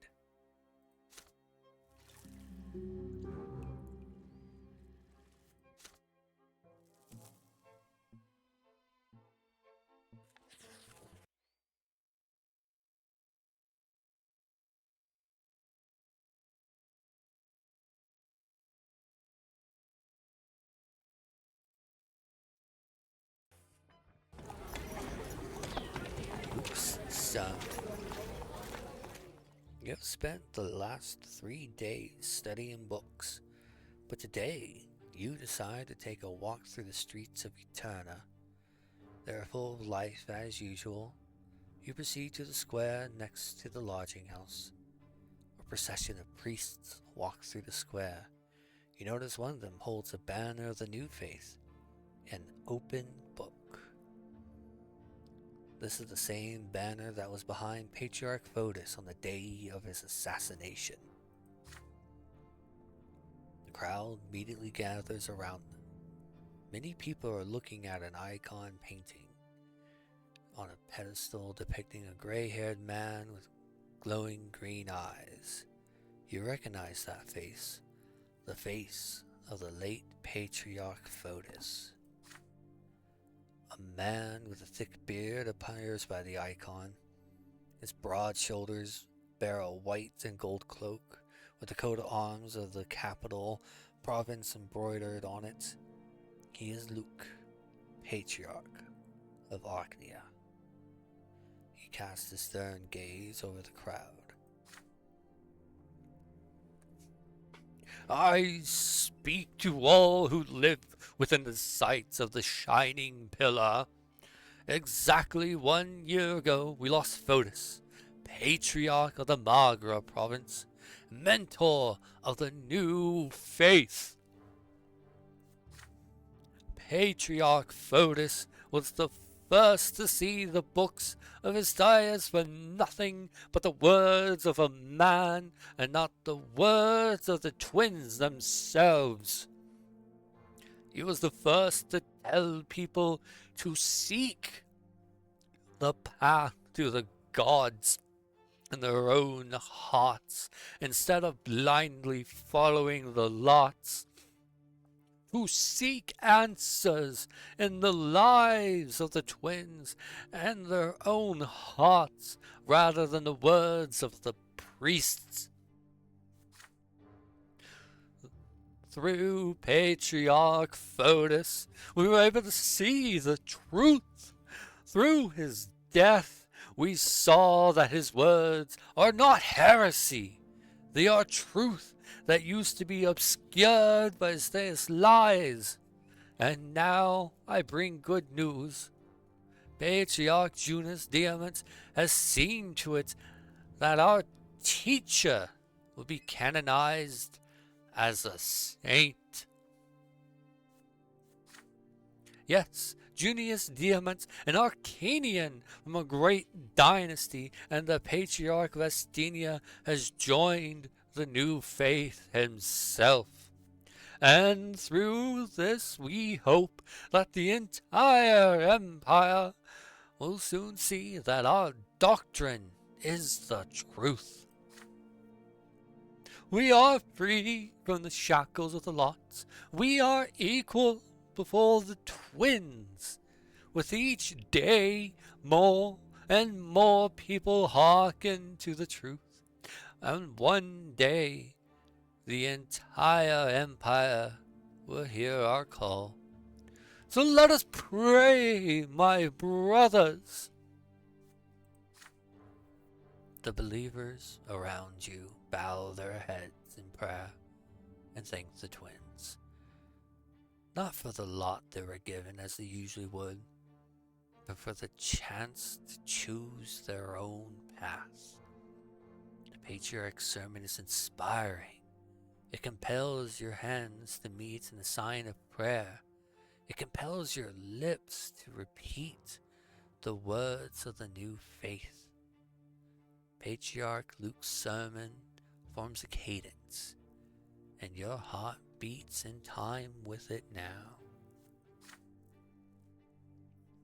You recall the murder of Patriarch Fotis a year ago. It seems more patriarchs share his doctrine now. The news of Junius Diamant joining the new faith is stunning. If an Arcanian form from a great dynasty has sided with Fotis' doctrine and agreed to see everyone as equals under the twins, the new faith must truly be putting down roots.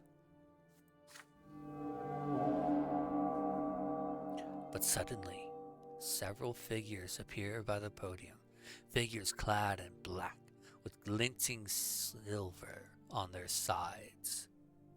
Inquisitors. They push through the crowd and form a circle around Patriarch Luke. One of the priests rises before the crowd. He is clean-shaven, tall, with chiseled features. Everyone falls silent at the sight of him. The Inquisitors speak with a booming voice that can be heard by all.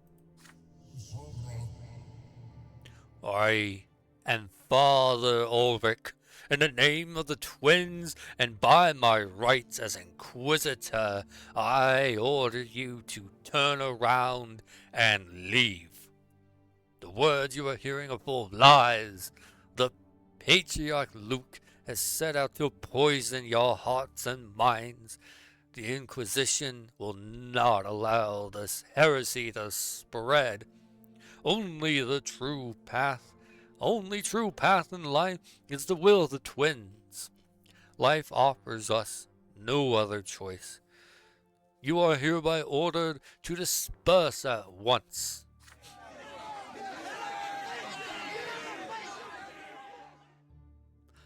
Most people leave the square immediately. You want to get involved with the Inquisition. Some people stay, however. Some even shout angrily. We want to listen to Luke. He is the Patriarch of Arcania, and he has more to say. Get away from our sermons, all believers. We will not listen to you and your hoary old tales about the lots. Inquisitors, bring those who may yet listen back to their lots and leave the others to the champions of the faith. The black-clad inquisitors descend from the podium and approach people who chose to stay. With nothing but their words that make people stop shouting and start listening. The uproar ceases quickly. They have dissected the crowd, split it into smaller groups that surround each inquisitor. One of these inquisitors chooses to approach you. He is a humble-looking man of age with a rough haircut. He looks at you straight in the eye as his lively, soulful voice forces you to listen to his words despite yourself. My name is Father Jeremiah. I know your thoughts were stirred by the patriarch's words. You're not sure whom to trust. But I teach at the seminary. I have been studying the teachings of the twins my entire life. You can trust me. I know you can hear what I have to say. I see the light in your eyes, the light of the true faith. Will you listen to my counsel, my son? You feel no malice in the words of the Inquisitor Jeremiah, only hope. It is his lot to aid you and guide you away from error and set you on the path of true faith. He is a priest, so he should know the truth. Or perhaps the Inquisitor himself is in the wrong.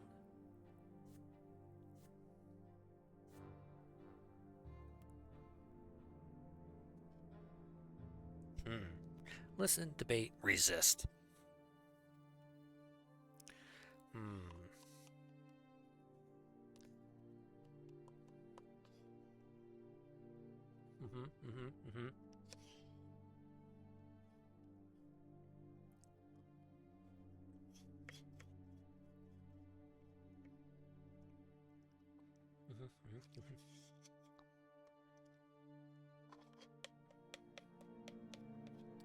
Giving and pondering thought while eating yogurt. Please give me a second.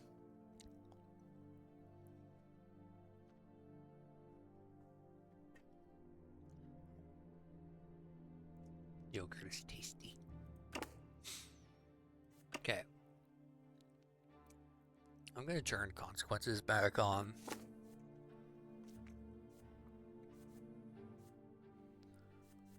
Okay. Just mostly don't want to lose willpower.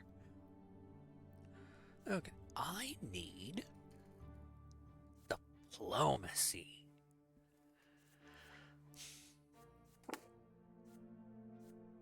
I forgot which one. Yeah, okay. That's going to be the option I want to do. Resist.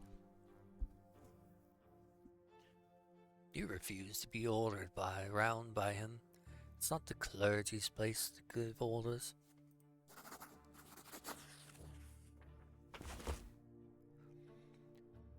You strike a pose of authority and eye Father Jeremiah sharply. Inquisitors cannot order people around, you say. It is not within the lot of the clergy.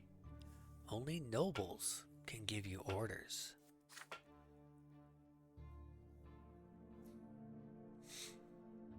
The other commoners look at you in terror.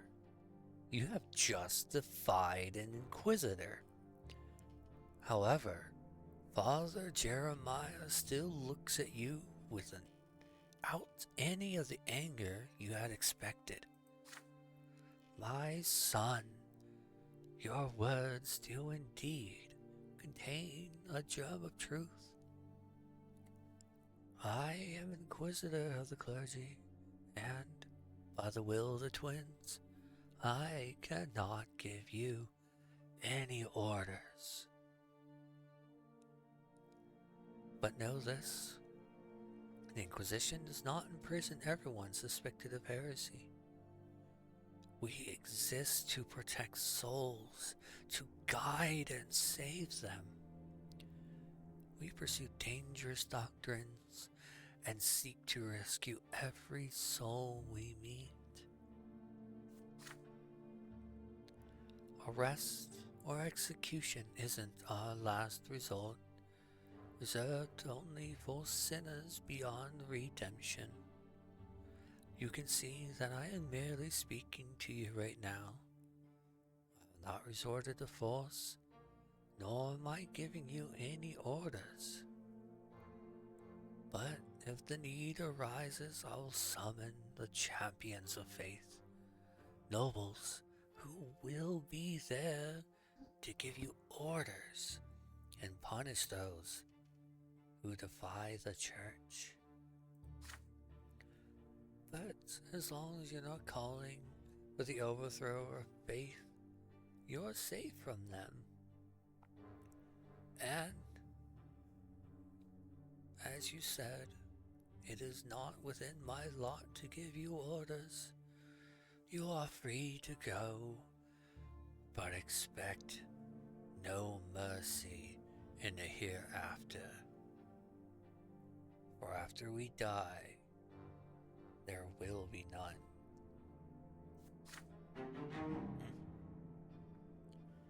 With a bitter smile, the Inquisitor leaves you and proceeds further. You leave the square freely, your dignity preserved. The remaining people in the square continue arguing with the other Inquisitors. Armed champions of the faith stand by, but they do not intervene. Luke and his retinue can no longer be seen. Only one thing keeps nagging at you. Father Jeremiah's words about how there will be no mercy in the hereafter.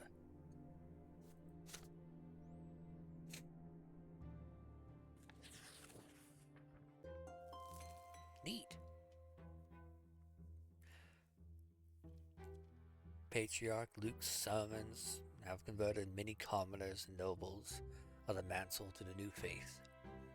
There are now several temples in Eterna that follow the new canons, with Luke's blessing. This has led to no small amounts of anger among the followers of the old faith. Two mighty bishops of the church lead the new faith. One of them is Luke, Patriarch of Arcania himself, spiritual mentor of the capital province. He preaches all across Arcania, his sermon adding to the new faith's flock. The other leader of the new faith is Patriarch Junus Diamant. Hailing from a great Arcanian dynasty, he is a de facto ruler of Estenia province. Adored by his subjects, he has founded the Holy Order anew. Junius Diamant rarely preaches, but few people believe the Estenian Patriarch attends to the needs of all who convert to the new faith. The schism within the church is growing. The split has further divided between the commoners and the nobles, though thankfully, there has been no direct conflict as of yet. But it has become clear that there is no way to stop the steady advance of the new faith. Born from the death of Patriarch Fotis, it grows stronger by the day. Yep.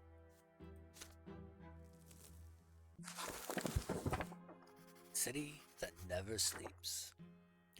The next few weeks pass by in hard work and preparation for the coming entrance exam at the Imperial College.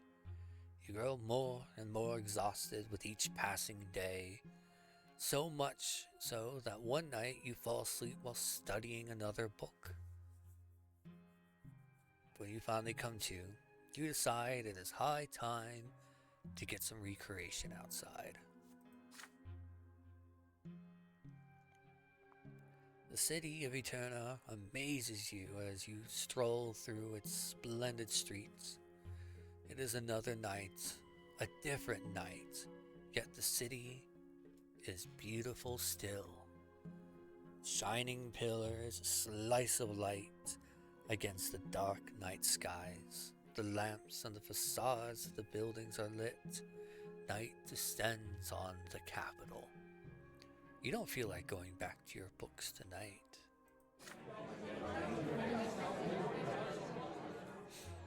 Recently, you made the acquaintance of several young men. They are children of the nobles of the Mansell, just like you. Sent to the capital to earn their noble titles at the college, you decide to seek them out. New friends are having a late dinner on the next street over, loudly discussing their plans for the night. Some speak eagerly of a dueling club, where you can see the most skilled and ardent duelers of the Empire doing what they do best. You have never seen professional duelers fight. It must be far more exciting than father's fencing lessons or that fight in the ruins of Anna's aunt. If luck favors you, perhaps you can make useful contacts among the noble families in the capital. Others try to convince the rest to take a trip to a certain secret salon. The establishment is expecting a guest tonight, they say. A young lady who speak about the true state of affairs of the Empire. There are many questions about the nature of the place and identity of the mysterious speaker, but the young men only have one answer. They are forbidden to speak about this outside the club. However, as long as you aren't afraid to learn the dangerous truth. There are others still drinking their fill of wine rather than eating. Fencing, they say. Speeches. Nonsense. The place you ought to go tonight, they claim, is the Markinian Society. A gathering for those of common estate, but uncommon opinions that offer pleasures for everyone. Pleasures of palate, pleasures of drink, pleasures of the flesh. Is it not heresy and a crime? Perhaps, and yet some of your newfound friends are eager to go there. And in the end, your group splits in three to spend the night as they see fit. What will it be? A contest featuring the best fencers in Eterna? An establishment both mysterious and dangerous? Or an encounter with people who defy their lot with audacity? You weigh your options. Alright.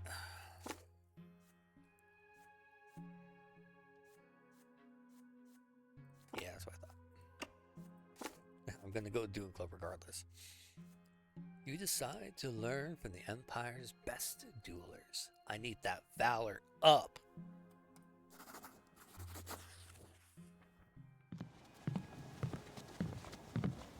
You march down the street towards the dueling club, which is located in a manor house decorated rather modestly on the outside, but lavishly on the inside. One of your newfound friends nods to the servants and they let you in. The rooms are stuffy, noisy, and filled with tobacco smoke. The sitting room is enormous. In the center is an arena, a circle with wooden railings. Two young nobles are fighting there already.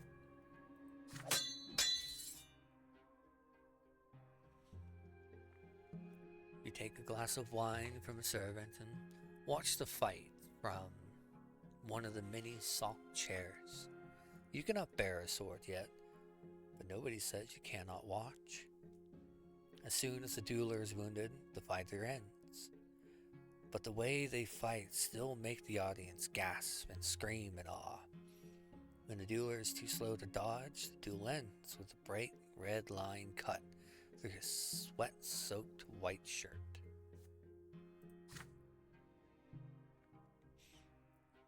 The thin fencing swords cut through the air so quickly, you only see glints of flashing steel, like lightning in a storm.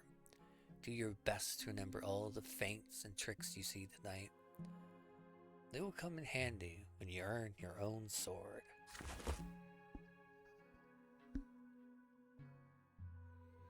Then, a tall, young Arcanian enters the room. He barges in from behind you and leaps into the arena between the two fencers, thus ending the duel. He bears a coat of arms with a griffin. This Arcanian hails from the great dynasty of Orgriff.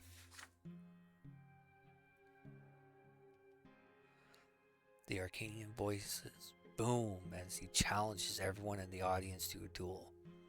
He sneers smugly. You considered yourself nobles.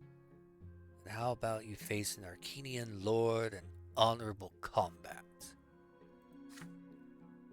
No one moves. No one dares to step forth. A duel with an Arcanian is suicide, especially if that Arcanian hails from one of the great dynasties. Such a duel will end with a lesser death at best, or a true death through trial and execution at worst. Everyone knows the punishment for spilling blue blood, and so everyone remains silent. The Arcanian grins. The humans are cowards, he says. You'll never be true nobles if you never ready to risk a lesser death. Then Arcanian honor and tradition is not for you. And war is not your domain either. For human nobles are but a mockery, a gathering of animals dressed to resemble higher beings. A man leaps into the arena. He is as tall as a tree. His face is pockmarked. His pockmarked face is white with rage and covered in scars. There are whispers of reverence in the audience. This is Moth Verasti, the owner of the club. He has accepted the challenge for the honor of all human nobles. He has yearned to fight an Arcanian all his life, and now is his chance. The duelers salute each other. The ferocity begins the attack. A lunge, a jab, another, then another. The young Arcanian deflects each attack like he knows his opponent's every move. The ferocity's eyes twitch with tension. The owner of the club lunges again, but the Arcanian deflects his sword and rips the weapon out of the human's hands.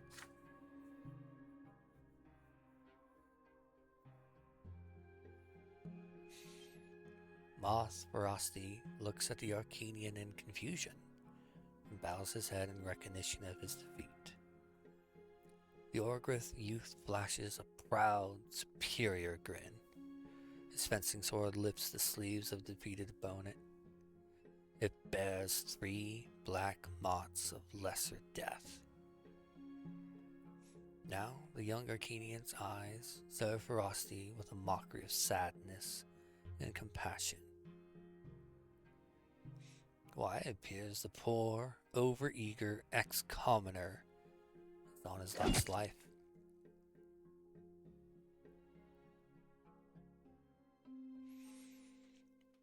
Frosty shudders.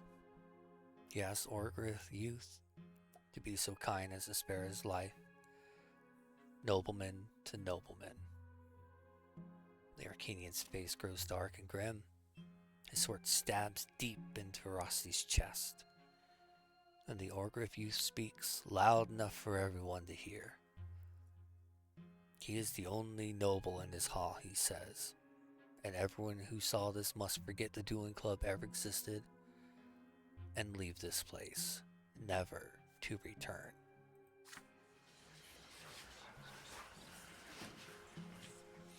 The nobles scowl, dress reluctantly, and leave with a quiet resentment. No one dares to defy the Arcanian openly. The noble gathering disperses outside. You return to your lodging house, lost in thought. Arcanians stand far above humans. They don't care if you're a commoner or high-ranking noble. In their eyes, you're only a human. It seems there is nothing that can readily oppose Arcanian power. They are masters of this world, and humans are pale reflections of them at best. The trip to the dueling club ended on a grim note, but you learned a lot from watching Eterna's best duelers in action. You recall their lunges and blocks before you sleep, rather than the master of the dueling club being murdered in cold blood.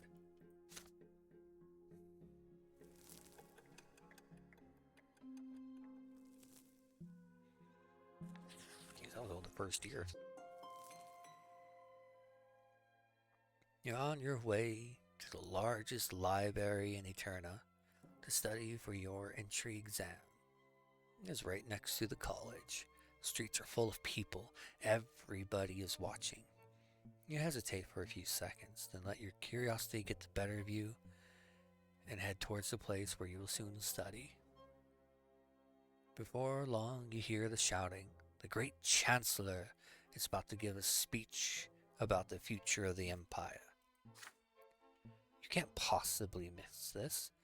You mix with the crowd and soon find a convenient place to listen and watch what is about to unfold. On the steps of the college, you see a small tribune guarded by 2 Arcanians armed with swords. This is the first time you ever seen an Arcanian standing guard, let alone 2 of them. The doors of the college open to reveal a stately Arcanian surrounded by an honor guard. It is he, Cornelius Tempest, the great chancellor of the empire, younger brother to the emperor himself. As he heads for the tribune and casts a look over the square, it is full of people in awe and utter silence. Long ago, humans. No, that doesn't seem right. Give me a second.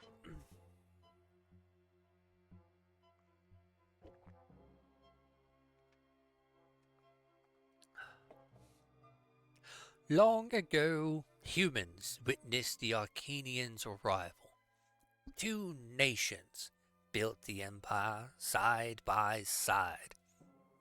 The provinces joined us one by one, and Magra was the final province to attain the absolute might and majesty of the blessed Arcanian Empire. Yet, though there was another great event long before that. 1,000 years ago, the twins had graced us with their presence. With their arrival, the twins granted us their will. They showed us their love and their law, and they granted us knowledge of what awaits us in the hereafter. They chose the dynasty of the Tempest to rule the empire, and from that day forth, our dynasty has ruled this land, attained by the gods themselves. However, it is our duty to the twins not to seek power for power's sake, but rather lead the empire to further prosperity. And so, the great Imperial Council is soon to review and adopt a new set of laws called the Creed. Under the Creed, all states will be granted rights. Under the Creed, there will be one law for all Imperial citizens to obey, human or Arcanian, from the lowliest commoner to the Emperor himself. The strife will end among these states will end. A single law will resolve all of our quarrels. Glory to the Empire! Yes. The great Chancellor turns his arms into the air. The crowd murmurs and applauds in approval. Cornelius Tempest casts another look over the crowd and leaves. The crowd disperses. The sound of agitated discussion are everywhere. Is it true that the Emperor's dynasty seeks to grant equal rights to all estates? What will happen to the Empire then? Oh no.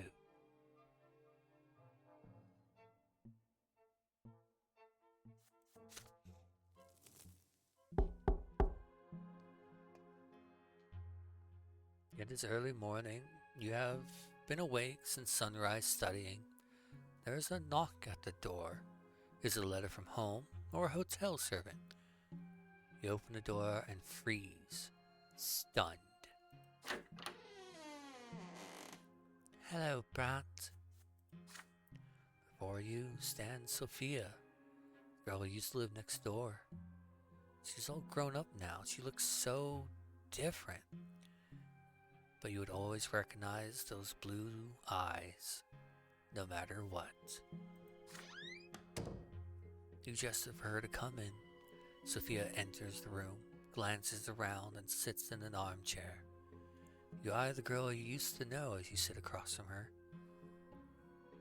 But the young woman you see now has little in common with the girl you used to know. There is a cold steel in the way she looks at things. Her hair is cut short, but what is she doing here? I can explain. I've been living here in Eterna for a long time now, since I ran from Anazalt. I heard the other day that you left for the capital and go to the college. So I found you, and here I am. You ask how Sophina learned about your arrival, where you are staying, but she smiles. But she answers your questions with an enigmatic smile. We'll get to that later. Right now, I want to see how much you changed since we last saw each other. As for me, I changed a lot. I'm a whole different person now. You look away as you recall your previous encounter, back when Sophia ran away from her Kenian master. Sophia chuckles as she continues. Would you like to know what happened next? I traveled through the entire empire all alone. I had nothing. My journey ended only when I reached this place. The capital, with all its important people and events.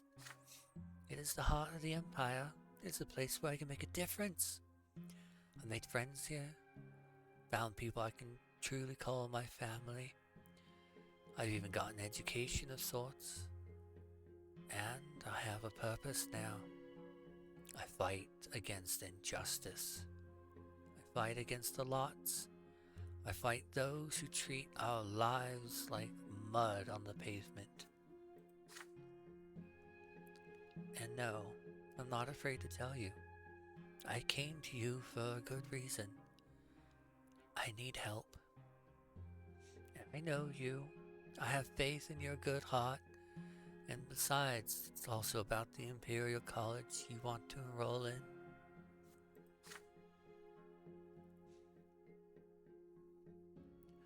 There is a scholar there by the name of Bartholomew Dextra.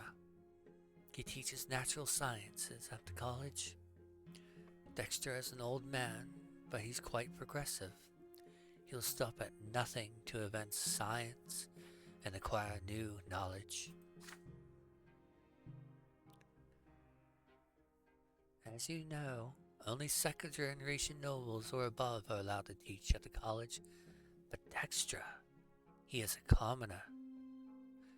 He forged his patent of nobility to get a position at the college. But the secret chancellery recently learned of this. Dextra is about to face true death for this forgery. But how is that justice? A man wants to teach people, and for this they're going to take all his lives. They're going to punish him for the crime of being born in the wrong estate. It is evil and obscene, and I will not stand for it. Dexter deserves to be rescued. But I don't want to put anyone in danger, so I need your help. You're from a rich family. You're almost a noble.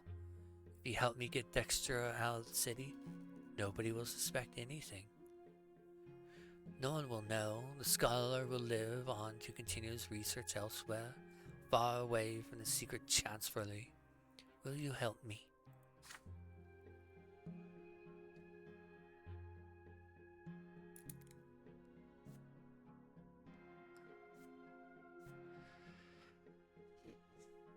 You feel perplexed by Sophia's sudden request. She's asking you to break imperial law and undermine the work of the secret chancellery to save the scholar. Rescuing Dexter would be an adventure, but would also be incredibly dangerous. And besides, Dexter is a fake noble. He resorted to lies and deceit to get to his current position. How much does this matter to you? Sophia's blue eyes are studying you, waiting for your reply.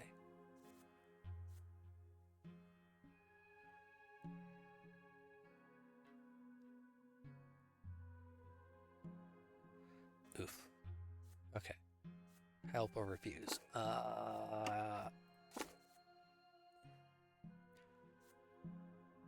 Escape. Oh, my valor goes up. Oh, valor goes up regardless. Neat. Scheming.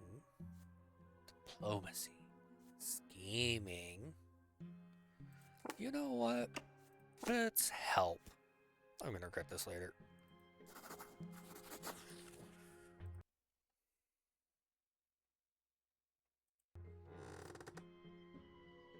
You promised to help Sophia.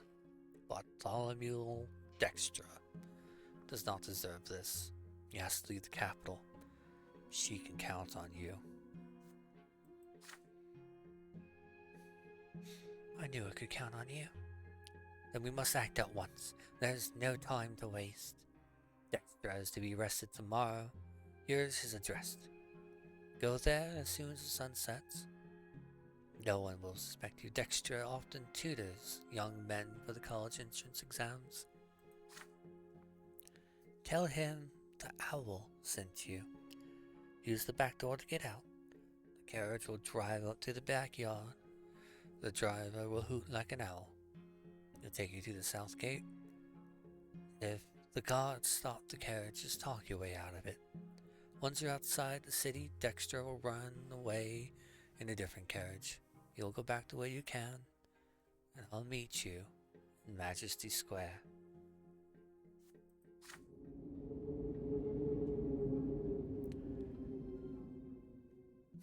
You nod to her words, and your hands start to shake.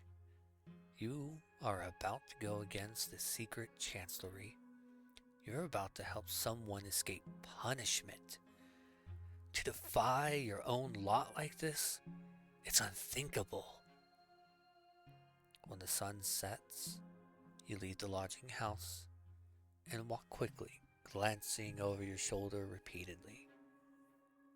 Bartholomew Dextra's house must be somewhere around here.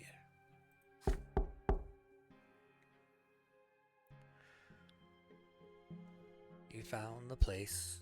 A gentle old man opens the door.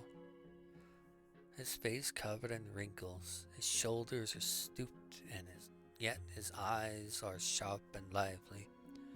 Bartholomew Dextra looks at you for a moment and asks, "Why have you paid him a visit?" You tell him you want to enroll in the college and looking for a tutor. Dexter nods and invites you inside. Once you make sure nobody else can see or hear you, you whisper to the caller about the real reason for your visit. The secret chancellery will be coming for him tomorrow, and he has to leave now to escape true death. Dexter freezes and turns to you. How do you know about him and the secret chancellery? You tell him that the owl sent you and has provided for his escape. As for the secret chancellery, they want him for forging a patent of nobility.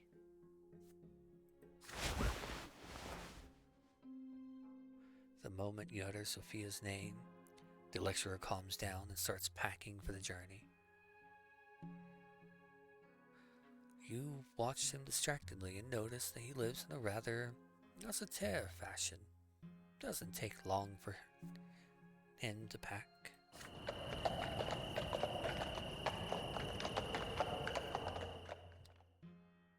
To hear the quiet clacking of hooves in the yard. Carefully, you and Dexter proceed to the backyard of the building. You see a carriage there. The driver hoots quietly and you get in. The carriage rolls down the road. There's tense silence in the closed-off space inside the carriage. The scholar wrings his hands anxiously. Oh, hello, William. Happy New Year as well. Well, I still have about 11 hours for that, but still. Happy New Year.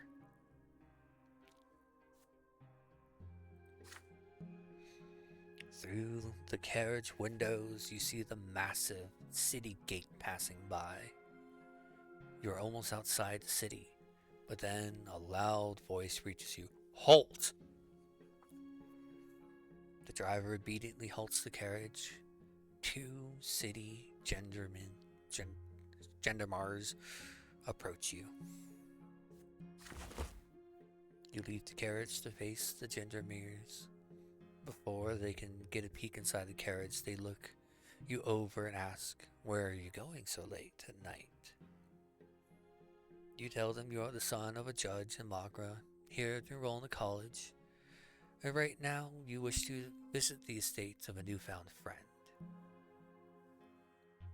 To convince them further, you mention the name of a noble son you have become friendly with. The gendarmes release the carriage and wish you a pleasant trip. You drive along the road, high road, until you encounter a peasant wagon. Dexter will take it to seek refuge far away from the capital. Before the two of you part ways, he pats you on the shoulder and tells you that you have done a truly brave deed.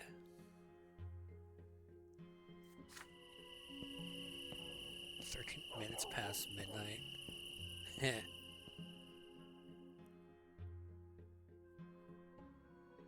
Yeah, that puts you 11 hours ahead.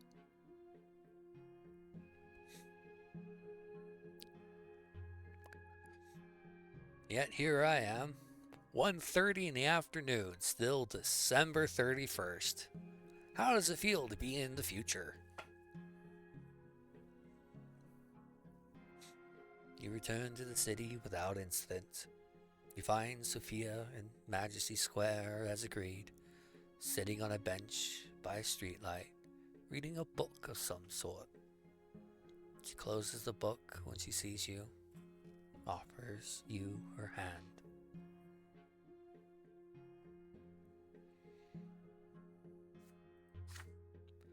So, did everything go according to plan? You nod. Then we found ourselves a bit of free time. Let's go. Wink.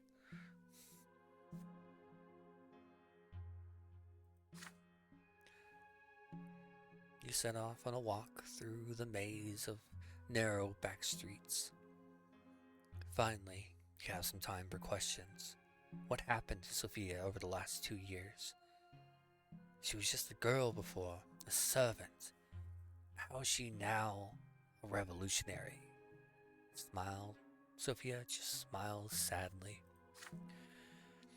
You've seen what I can do. I'm not just a girl. The Inquisition caught up with me when I ran away from Anazot.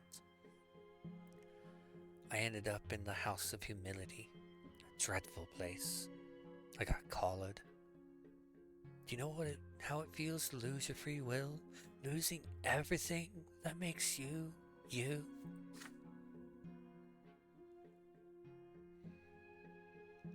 She unclasped the tall shirt collar that had been hiding her neck all this time, and you see the round mark from the anti-magic collar.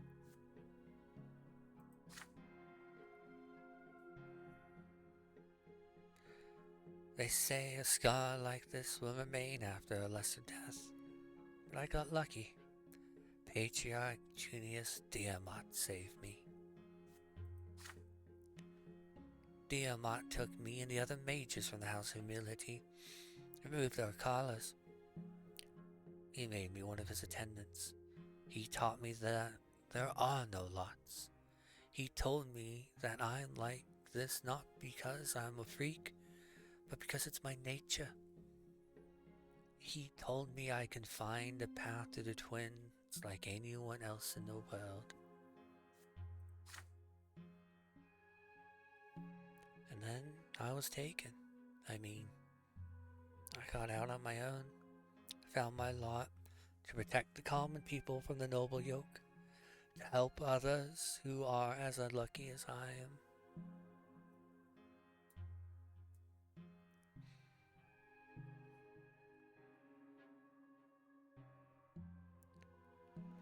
Hey, and that means you have another year to keep being productive.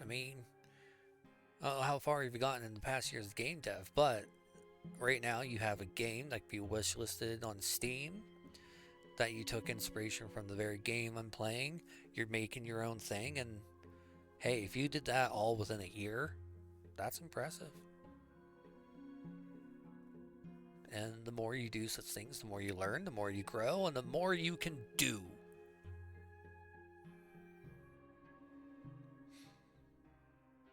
I forgot where it was. To fight for a different world. A world where everybody has equal rights. A world where mages don't get robbed of their will just because one of the aspects of their birth. A world where nobles can no longer tread upon commoners. Yes, it's our dream, but we're still so far away from it. But I'll keep moving towards it, and I'll stop at nothing.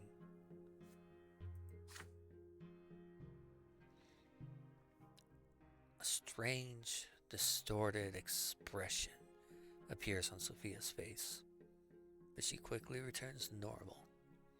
You keep walking until you're at your lodging house again. For a moment, you just stand there looking at each other. And suddenly, Sophia embraces you. For a moment, she remains still in your arms and whispers, "You should join my cause. We work together. One day, we'll become a force to reckon with. I know you came here to find your way, but I'll never believe you really want to bind yourself to other people's laws and desires for the rest of your life. The path I walk is dangerous. It's almost hopeless, but it's worth living for. Think about it. Goodbye." "No, wait, come back. My place is right here. Clothing is optional."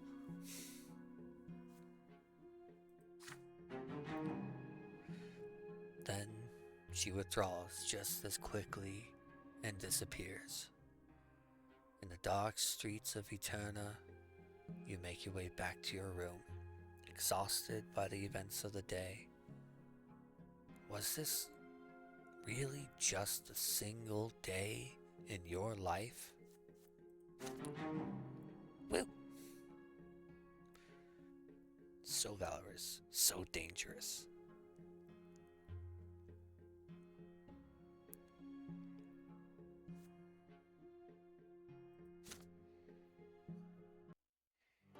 I will never forget that day.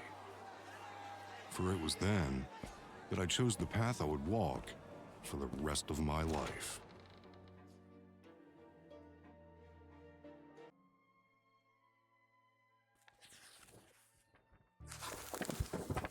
The the 3 lots. There are only a few days left until the Imperial College entrance exam. History, law, theology. Spend all day reading and rereading books you brought with you. Staying at the library returning for hours, sometimes until it closes. As the days of the exam approaches, your hands start shaking more and more. And finally, the day comes. The clear sky hangs over Eterna today. The breeze is warm. You dress in your best outfit, a gray jacket and velvet-colored trousers. You comb your hair carefully and polish your boots until they shine. You leave the lodging house and head for the Imperial College. Your legs grow heavier with each step. Your anxiety at the fact your fate will be decided today is virtually tearing you apart. The college is a majestic building that looks like, not unlike a castle. In the square in front of it, you can already see dozens of people, young men, sons of nobles of the mantle like you, waiting for the college doors to open. Time slows to a crawl. At last, the doors open. A stately man dressed in a professor's mantle appears at the entrance. He is the dean of the college. The students to be fall silent as the dean gets ready to deliver his welcoming speech. But silence is interrupted by heavy footsteps and clanking armor. A squadron of warriors near the college led by Arcanian officers. Their banners bear an image of golden grains. The noble militia of Monia province? What are they doing here? The nobles of Monia form a circle around the college, each warrior moving quietly and precisely until a chain is formed. One of the Arcanians clad in an old-fashioned suit of armor. He is the leader of the militia. He locks the bar and the massive doors of the college into place, then proceeds to the stairs to address the crowd loudly. Negarius Malarouge. Commoners, before you stands Asius of Malarouge's dynasty, Archduke of Monia. By my will, the college is hereby closed and today's entrance exam is cancelled. Your lowly origins make you unfit for the great honor of rendering service to the Empire, a right that ought to be available only to the hereditary nobles of the sword. The college's reputation has been tarnished. It breeds mock nobles who bear not a trace of noble blood. You belong in the lowly estate, but have forgotten your place. Cornelius Tempest and the other traitors to the Empire are indulging you and defacing the institutes of the nobility for the lowly entrance. A noble lot for those of lowly birth? How could this be? I will not stand for this disintegration of imperial order. Now, turn away from the college this instant and return to the humble trades of your ancestors. Plow your fields, mend your boots, and work and suffer by your lot. If any of you dares to set foot upon these stairs, you'll be killed at once. The students to be meet this speech with a stunned silence. The crowd in the square is growing, however. The news of the Monian noble militia and the college's closing spreads to the streets like wildfire. More humans join the crowd. College students, commoners, officials who worked hard to to be ennobled. Unrest grows around you. You hear people calling to rush Archduke Monterosa's forces, take control of the college, and defend your right to become noble. The Empire gave us this right. We have to fight for it. This is a decisive moment for all of you. The old gentry has challenged you. Will you accept this challenge?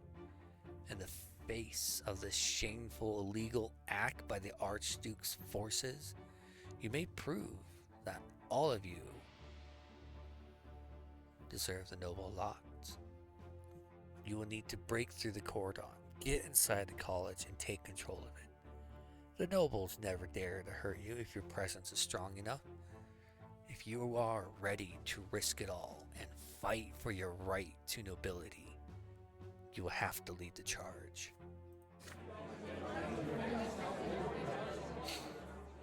People coming to the square in the meantime, including students and teachers from Divine Seminary. The lot of the clergy is to guide others to the right path. When these states clash, the priests are bound to intervene. The seminary teachers instruct their students to form a line between the noble militia and the outraged crowd. The priests begin telling the warrior nobles and the riotous commoners to return to the preordained order, lest they provoke the wrath of the gods. The wrath of the gods. As the priests utter these words, the crowd around you disappears. A vision appears before your eyes. The Empire is ablaze. You see burning lands, steeped with pain and despair everywhere. You look, rivers overflowing to extinguish the burning world. You can tell that soil scorched by such fire will never bear fruit again. The gods' given vision demands to be heard, demands to be prophesied to the world. Only a priest may speak to the twins and for the twins. Will you keep it inside, or will you step onto the path the twins have revealed to you?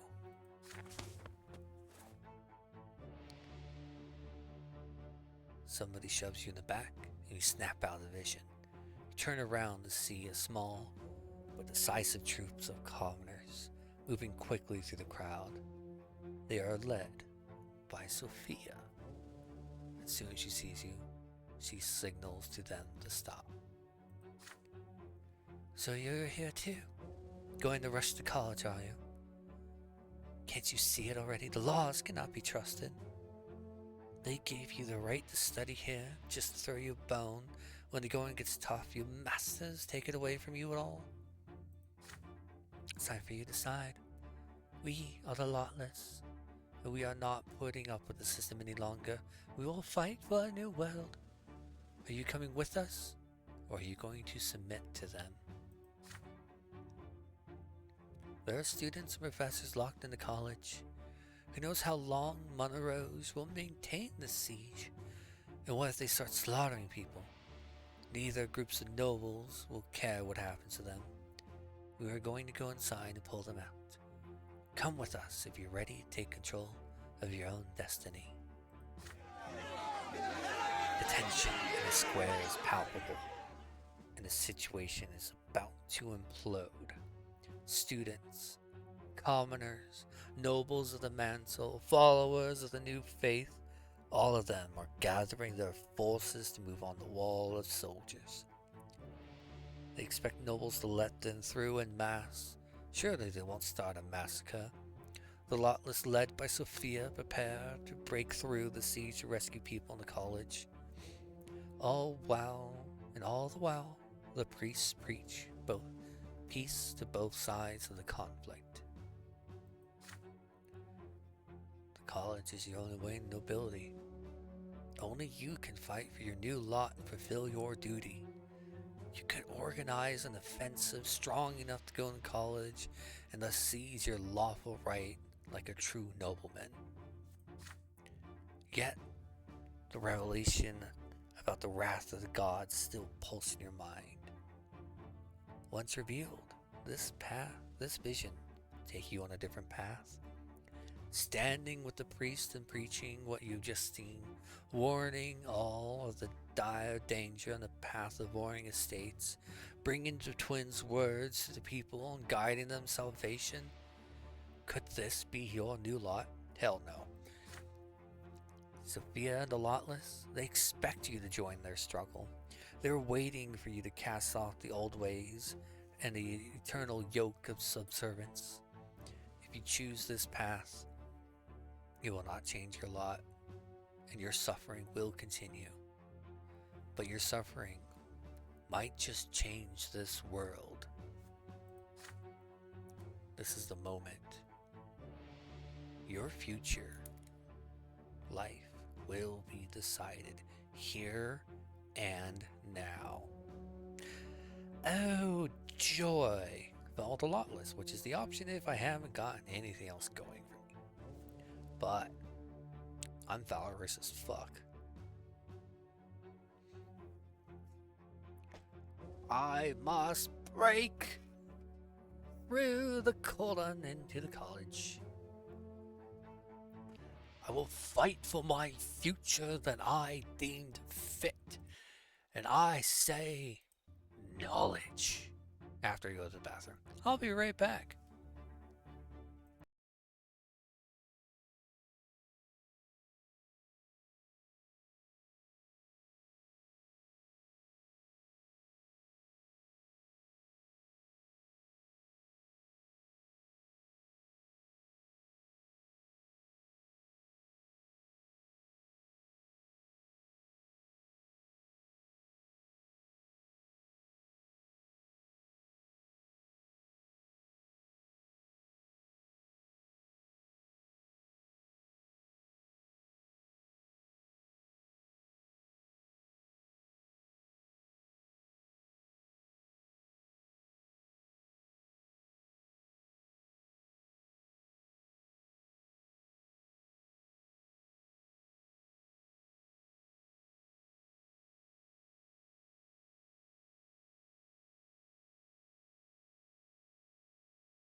Alright, who's ready for revolution? I am. I shall break through the cordon into the college. You lead the future students and attempt to storm the college. You get to work, recalling the books on military tactics you used to study as a boy.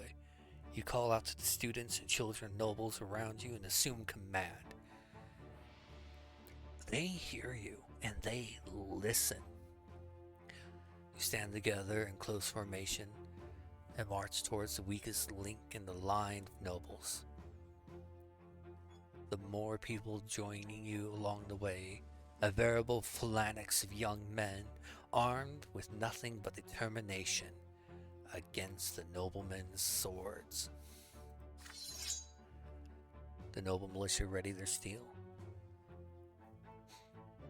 The Arcanian officer in command of the section halts you and orders you to turn back. You step forward and give them your reply. These people are here to study at the college as the Emperor himself has decreed. You have every right to fulfill the imperial law, and any nobles who dare to intervene will be defying Uther Tempest II himself.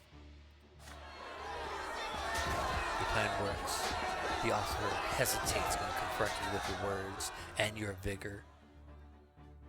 The noble militia is no longer ready to use their swords. This is your chance.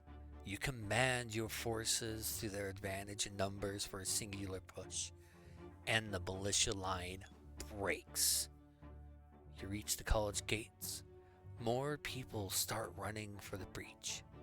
The nobles get their bearing quickly enough to restore the line, but your phalanx is already inside. You waste no time and begin barricading the gate. The students who are stuck inside the college run towards you. You quickly tell them your plan. Block all the doors and windows with whatever comes to hand before Montero's forces can get in. If they do get in, only the twins knows what they'll do. One by one, all the entrances are swiftly barricaded. The riot outside the college has calmed for a moment, it seems. Through an open window, you hear Montero's giving orders to his militia. The Archduke is forming a strong perimeter outside the college, ready for a proper siege. Students and professors of the college go to the balcony to negotiate. You are among them. Surrender and leave this building. I'm not here to kill or execute you. No loyal subjects will die by my hand. The humans boo and jeer at Montero's proposal. The dean himself appears on the balcony. The imperial family established the college, he claims. He cannot defy orders given by the great Arcanian Tempest dynasty. So, the college remains besieged. The noble militia stands in the circle around the building, but there are no preparations for an assault. The outrage in the square continues. You remain in control of the college for the entire day and the following night. But at sunrise, the Emperor's herald arrives in the square. He brings news. The Emperor is delighted to see Archduke Monterouge in the capital, yet he demands that the noble militia of Monnier vacate the square and allow classes to begin at the college. The besieged college celebrates the news. This is the work of Cornelius Tempest, great chancellor, the Emperor's brother. He managed to convince the Emperor to order Monterouge to withdraw. Even the Archduke of Monia, the most powerful noble lord in all the empire, cannot disobey a direct order from the Emperor. Still, the college never would have held out for an entire day without your phalanx's determination and your daring plan. You, the people of the common estate, have secured your right to study and earn the noble lot. The college will open again, and the entrance exam will take place in a few days. You aren't nervous at all. All the lessons at home, the books, the schooling, your own noble actions, all of that work and effort has finally reached its culmination. The procedure for appointing a provincial overseer, the 5 great Arcanian dynasties, the property rights of the states. If you answer all these questions with ease. Hours pass, and the dean of the college reads the names of the new students to the young men gathered at the college steps. Your name is among the first. He praises what you did in defense of the college. People like you are the Empire's future, Sir Brante, he says. Sunlight fills the college square. It feels soft and soothing here in Eterna, not as harsh as it gets in Anazoth. You watch the pillars shine in the sky as you walk down the steps of the college. You are a Brante, the 3rd judge in the family, and the man who will soon join the family's noble blood tide. You have seized your right to achieve the nobleman's lot. You should write to your father now. He would be so proud of you. Neat. Like your father and grandfather, you enrolled in the Imperial College, hoping to become a judge and a nobleman of the mantle.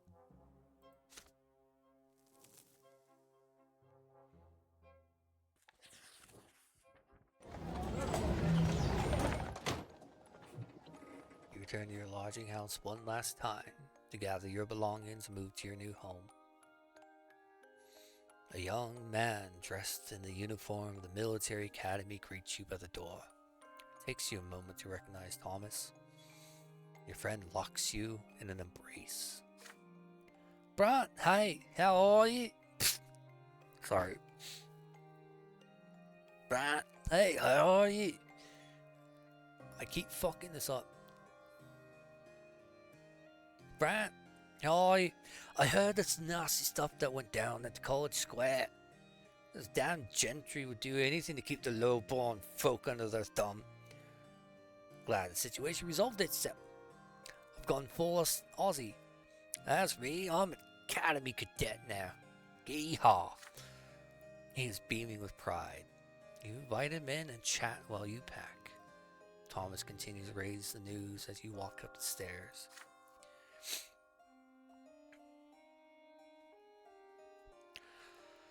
Hold on, I need to get this right. I'm gonna mute for a second.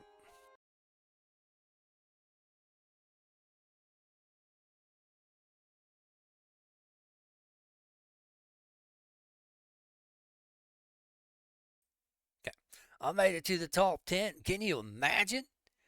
Did pretty well in sparring and the sciences.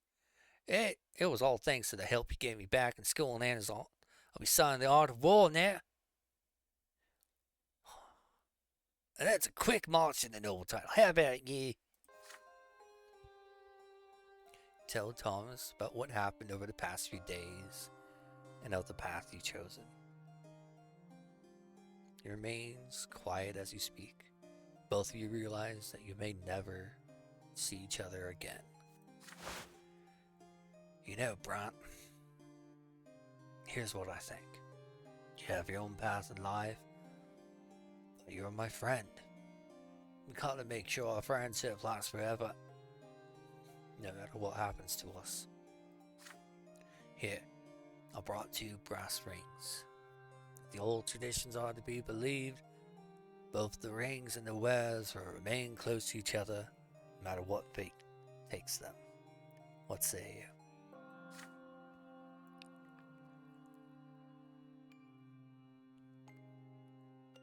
Two of you grew up side by side. Thomas, the audacious, hot-blooded, sharp-tongued boy who used to live next door. Can't imagine childhood without him. It would be right to promise your friendship will last forever, no matter what happens.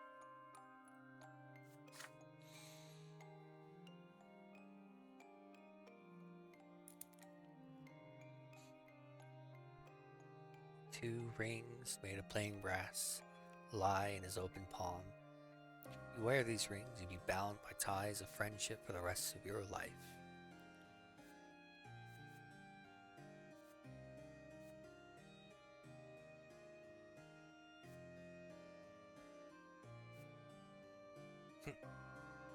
Well, might as well keep things, I mean, I locked the fancy one. Let's go for it.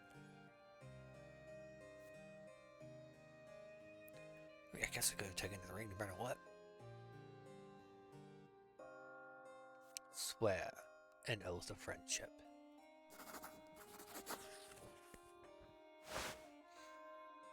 You take one of the rings from his outstretched palm. The two of you have walked side by side ever since you were children. Even now, you are walking in the same direction towards a noble title. You as a judge, and Thomas as a warrior. Nothing will ever tarnish your bond. You swear an oath of eternal friendship to Thomas. Tomley solemnly swears the same. You put the brass ring on your pinky, a perfect fit. Thomas follows suit. He starts beaming again. Now we're friends forever, all eternity. We gotta celebrate this. Come, I know a place. I gotta show you. Tastiest mead I have ever tried, Brant. My treat.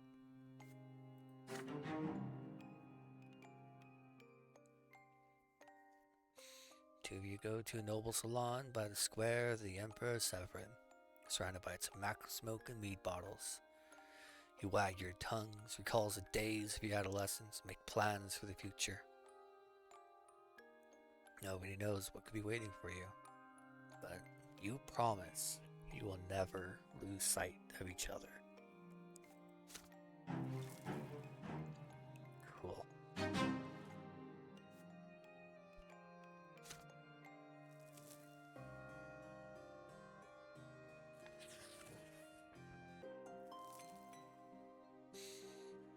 Soon as you are accepted into the Imperial College, send the letter back home. The Batman replies quickly. The letter arrives in under a week, most of it covered with your father's handwriting. I am proud of you, my son, and I believe your grandfather takes pride in you too. You have brought our family one step closer to being ennobled by the sword. You will make an excellent judge. Have complete faith in your intellect and your will. You shall bring glory to your family. Stefan's congratulations, father. Follow your fathers. Congratulations, brother. The simple folk can only dream of what you have already achieved. You can thank father and grandfather for this opportunity. It was you who proved yourself worthy. Once you receive your new lot, you and I will be equals at last. Then some words of praise from Mother Nathan. You have brought your father much joy and made him proud, and I am to witness this. Now you walk this path all thanks to him. Yet it saddens me that you did not consider Divine Seminary, where you could have dictated your life to our gods as well as the Empire itself. You worked hard for this. We held a big feast in your honor back home. I hope you achieve all you ever wanted. And at the end, a small note from your sister. Congratulations. Good luck.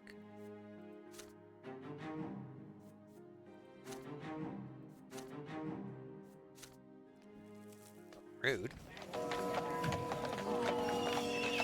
The ball. It is only a few days since you became a student at the college. Your education has barely begun when an amazing piece of news surprises all the students. Every year, Cornelius Tempest, the great chancellor and the emperor's younger brother, grants an honor to all future nobles of the mantle and invites them to a masquerade at his summer palace. The professors and lecturers instruct you to look and act your best in order to preserve the college's honor. To tell you more about the ball too, all who attend it from the college must prove themselves with words or deeds to the members of the great Arcanian dynasties that will present there. This means the reputation of your home province will be at stake too. It's time to get ready. You order a proper suit for the occasion and a mask to go with it. It looks simple, but by no means plain. It only hides your eyes. The day comes, you spend an entire morning preparing for the ball. Your fellow students give you hints about how to attach the cuffs, keep the collar straight, and make sure your hair remains coiffed for the entire night. Soon, the carriage starts flocking to Cornelius Tempest's summer palace. The tall, ornate outer fence surrounds a sprawling garden in full bloom. The marble-paved driveway is so wide it can accommodate 2 rows of carriages. You and your fellow students walk up the massive stairs to the front door of the palace. You seem tiny and incongruous against the background of the scenic grandeur. The master of ceremonies instruct all newcomers to seek their province's coats of arms. You seek the banner of Magra from far away, depicting the silver tree digging its roots into the murky gray soil. Below is the banner bearing the coat of arms of the Melandus dynasty. Turns out the students from the college were not the only ones invited to this party. You see the academy cadets lined up beneath the banners too, and Thomas is among them. A wide grin appears on his face when he sees you go under the banner of Magra. Okay, I need to drop the accent for him. I knew you'd be here today, pal. What can I say? Congratulations, student. As for me, I'm not bad off myself, see? Military Academy is father and mother to me now. His merry speech is interrupted by a tall, proud Arcanian in a heavy cloak. You recognize him. He is Dorius Auden, Sophia's former master. Make way for your commander, soldiery. Last time you saw Auden, he was searching the back streets of Anazont by your house for a girl servant. But now the young Arcanian's uniform betrays his high standing. He is young, yet he's already the province's commander, who put him in charge of all the military forces of Magra at such a young age. What's wrong? You know him or something. A brief description of Auden is enough to wipe the smile off his face. You see no other high-ranking officials bearing the colors of Magra at this party. It seems Dorius Auden would be the main representative of your province tonight. You watch the other college students and academy cadets line up under the provincial banners. The blue and silver banner of Arcania, the Emperor's own province, is in the very center of the hall. Judging by the hilts jutting out from beneath their belts, many of those who surround that banner are nobles of the sword. Thomas is clearly jealous. The group from Arcania stands proudly, ennobled by its iconic and dignified history. The Arcanian race and the Empire originated in their very lands. A sizable group of students stand under the banner of Monia, a wealthy agricultural province signified by yellow grains on the field of ore. Okay. The wealth of the young men beneath this banner is plain to see. Their attires on par with the Arcanians in terms of luxury, and perhaps even more vibrant in terms of color. Yet, the most numerous groups at the party stands under the banner of Elira, a yellow griffin against a field of azure. All the Orions are clothed in well-tailored suits with a minimum decoration. Some of them wear gloves. Most of them come from wealthy industrial families, and it seems many of them feel more at ease in their family factories than at a noble party like this one. 3 banners represent the northern provinces of Fiona, Hermia, and Constanta. These banners, like the groups associated with them, stand together. The royal Tempest dynasty oversees all 3 of them. Students and cadets are clearly well off, yet they are dressed in modest, functional garments to honor the austere traditions of the North. And finally, the smallest of the groups is represented by an open book against a field of argent. Astinia, homeland of the Diamant dynasty. By order of Patriarch Junius Dynasty, the open book of the new faith has been added to the banner only recently. Nearly all the young men beneath this banner are clothed in academy uniforms. They wear no adornments, but are clad impeccably with nary a button undone. The embodiment of rigor and restraint.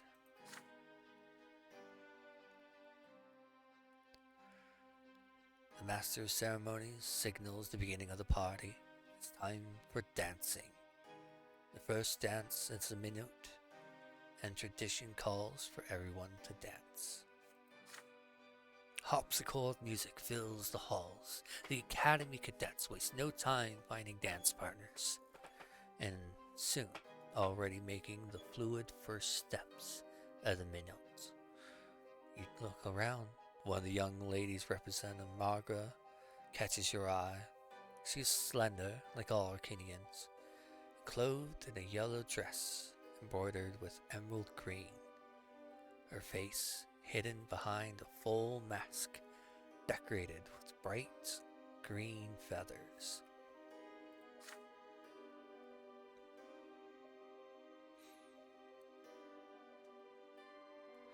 What happens next seems unbelievable. The enigmatic lady walks towards you. The way she looks at you, the way she walks. The black eyes from behind the mask watch you closely. She tilts her head.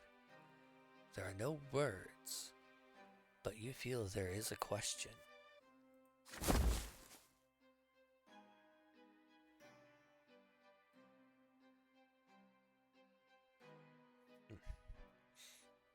Everyone in the hall is startled by sudden noise.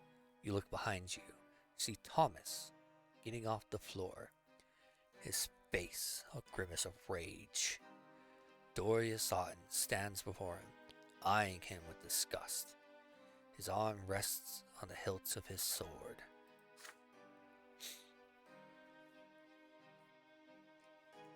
Who allowed this clumsy commoner inside the great Chancellor's palace?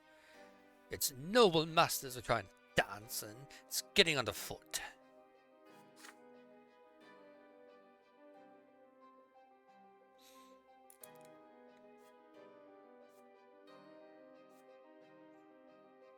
Thomas looks like he's about to explode in Otten's face, but the smug Arcanian sword is a clear threat.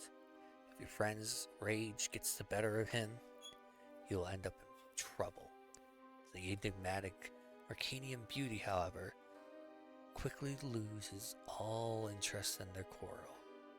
She comes ever closer to you, expecting you to invite her to dance. I don't have to blow a seed for this.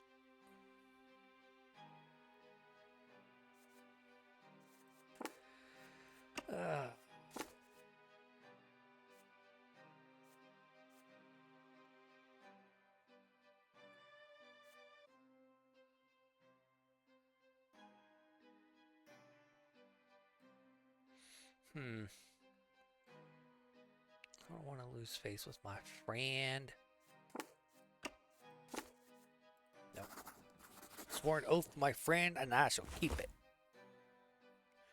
You stand between Thomas and Otten before they can clash. The Arcanian eyes you with scorn. You help your friend to his feet, and stand against Otten and look him straight in the eye.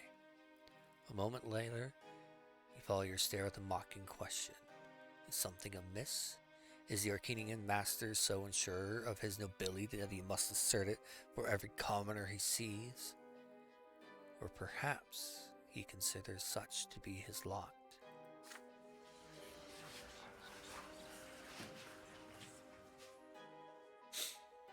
The dance is interrupted. There are ladies' whispers in the halls and eyes watching you. Some judge you, others grin at the Arcanian. What will the High Commander do now? Slowly, Ott looks around, confused for a moment, and he gets a hold of himself, flashes you a grisly grin. No, human, I will not grace you with the suffering that is your due. You did well to invoke the lots. Now consider your own. Remember this day, the day when Sir Dorius Otten showed you mercy. Having said this, the Arcanian walks away to the banner of Magra. Thomas wastes no time dragging you to the opposite end of the hall.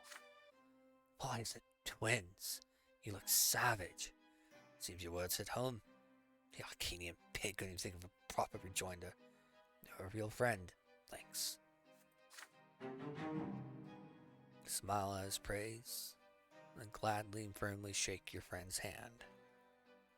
Out of the corner of your eye, you catch a mysterious, masked Arcanian lady, all beauty and grace, dancing with Otten.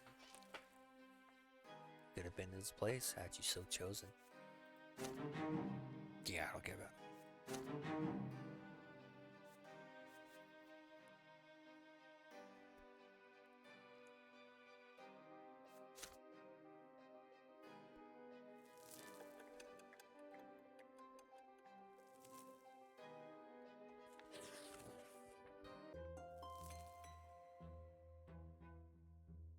You've lived another year in the capital. Eterna has been shaking by what is now known as the Trial of the 50. 50 people stand trial at once, all prominent members of several political circles. They are accused of treason and conspiracy against the crown. The accused spoke in favor of reducing the power of nobles and granting more rights to the common estate. There was no mention of rebellion, yet those words alone were enough to indict them. Every session of the trial is open to the public. It is a show of power made to discourage people from forming such circles ever again. You attend one of these sessions. The 50 face their verdict. Forced labor in the mines of Magra and Alaria for regular members, and true death for their leaders, 6 men and 1 woman. Their public execution takes place in the central square of Eterna. Do you remember the woman? Her name was Annie Siren. She made a speech before her execution. A young woman, not too tall, her face almost plain, long bangs over her eyes. She looks calm, even at this moment, cannot believe she's about to leave this world forever. Annie Siren takes a look around before she speaks. Her voice is quiet, but you are close enough to hear every single word. She is happy to give her lives fighting for the rights of the people. Her cause will never die, Annie claims. Others like her will continue their work in hiding, for their cause is right and just. She is dragged away to the others, put a sack over her head and tighten a noose around her neck. Anne yanks the lever, and the seven dangle in the air. Their feet tremble at first, then grow still. There are gasps and cries of discontent in the crowd.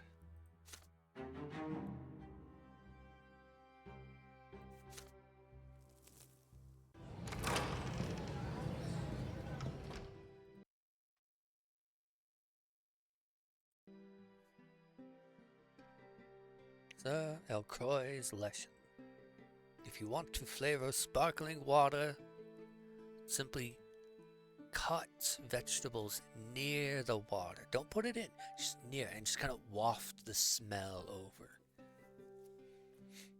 Your studies at the Imperial College may have begun with a luxurious party, but soon you settle into a routine of lesson after lesson, along with dozens of other future judges. You spend hours listening to lectures in a spacious college halls with high ceilings. You study imperial law and legislation, analyzing every technicality and interpretation. The subjects only get tougher, the instructors grow ever more demanding as your studies continue. Why is it shining?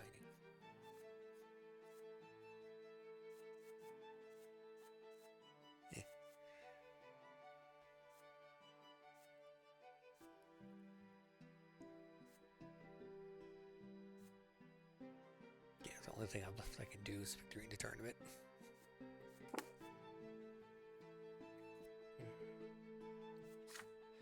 Yet, law is not the only thing you study. There are other disciplines as well, such as rhetoric and orthography. A true judge must have the perfect command of both the spoken and written word. Washing dark blue ink off your fingers becomes inedible parts of your daily routine. Of all your classes, you find the fencing lessons particularly exciting. Every lesson covers your body with more cuts and bruises and makes your muscles ache from exertion. But your childhood dream is worth it.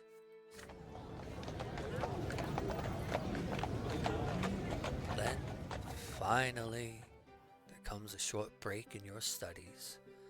A handful of days for rest and recreation. You meet Thomas discussing how you are going to spend this time. You're coming with me, Brante. You're coming with me tonight. No excuses, Brante. You'll be paying a visit to our mentor, Baron Elcroy. It's time you learn a thing or two about how we do things in the military. Here. Your friend looks very cunning and pleased with himself when he says this. With a sigh, you change out of your college uniform and then into your best clothes and follow him. Thomas rushed you to a two-story house somewhere in a noble neighborhood in the capital. Its windows are open. You can hear people talking over each other.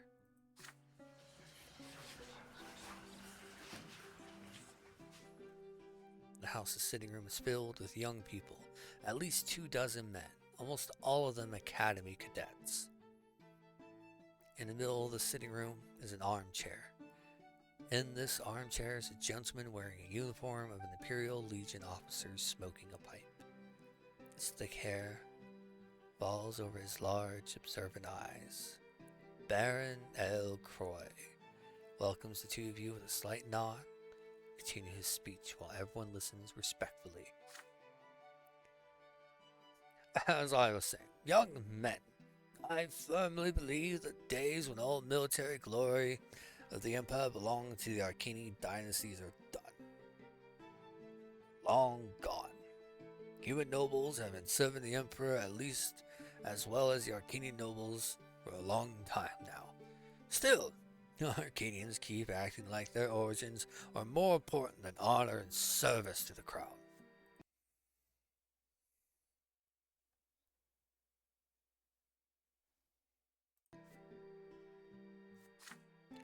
Take the Milandus dynasty, for example.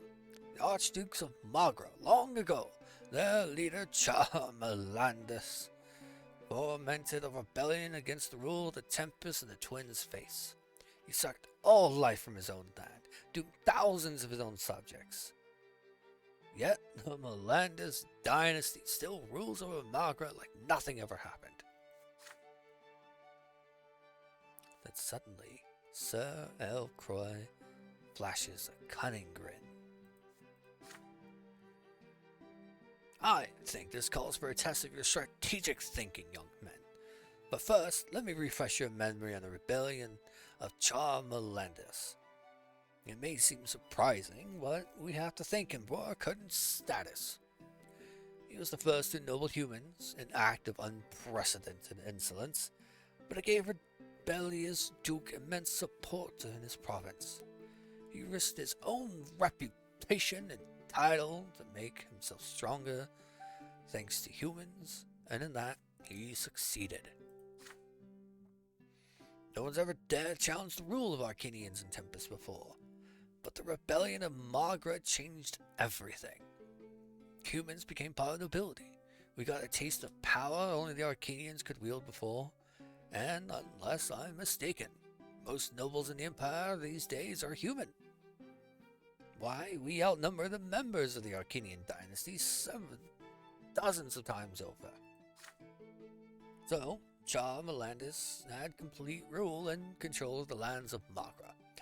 He had the loyalty of his ennobled human subjects, and he had the loyalty of the mages and witches who fled Anazalt, the only place in the Empire where they could hide from the church. The Archduke of Magra had everything he needed to win. Yet two pivotal changes brought him down. First of all, he cast a magic spell that incinerated the entire province.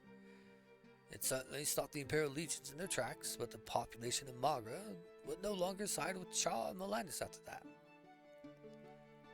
Second, the clergy struck at the rebellious Duke with the power of the twins. His magic was gone, and his main advantage was no more.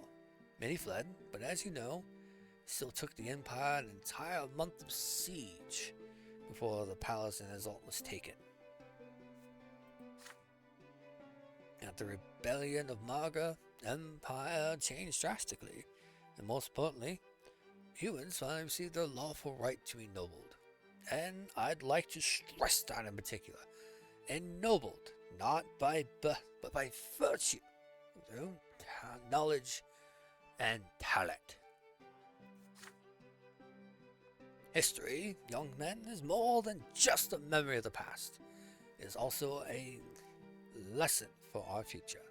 I believe that part of our history proves my point. And now, a test. Tell me, if you were among the Imperial strategists during the rebellion, what would you have done? How would you fight an enemy as powerful as Charmalandus?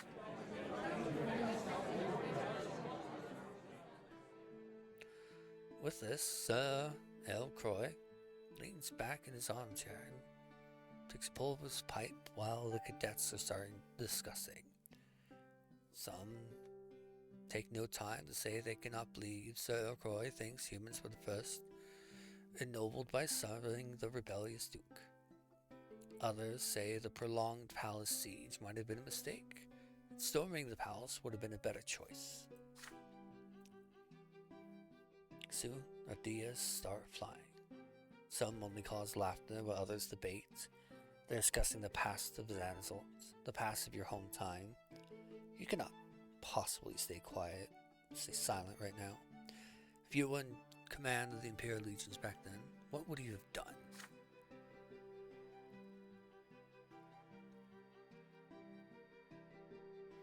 Based on what you know about the rebellion of Magra, you see three potential strategies. First, calling upon the twins' miracles to rob Melandis' magic remembering powers. The second entails putting your faith in the discipline and valor of the army for our frontal assaults. The third means drawing out the siege, making the enemy's life hard as possible through cunning. Which of these strategies would you have chosen? I keep turning on consequences, mostly just because I want to know.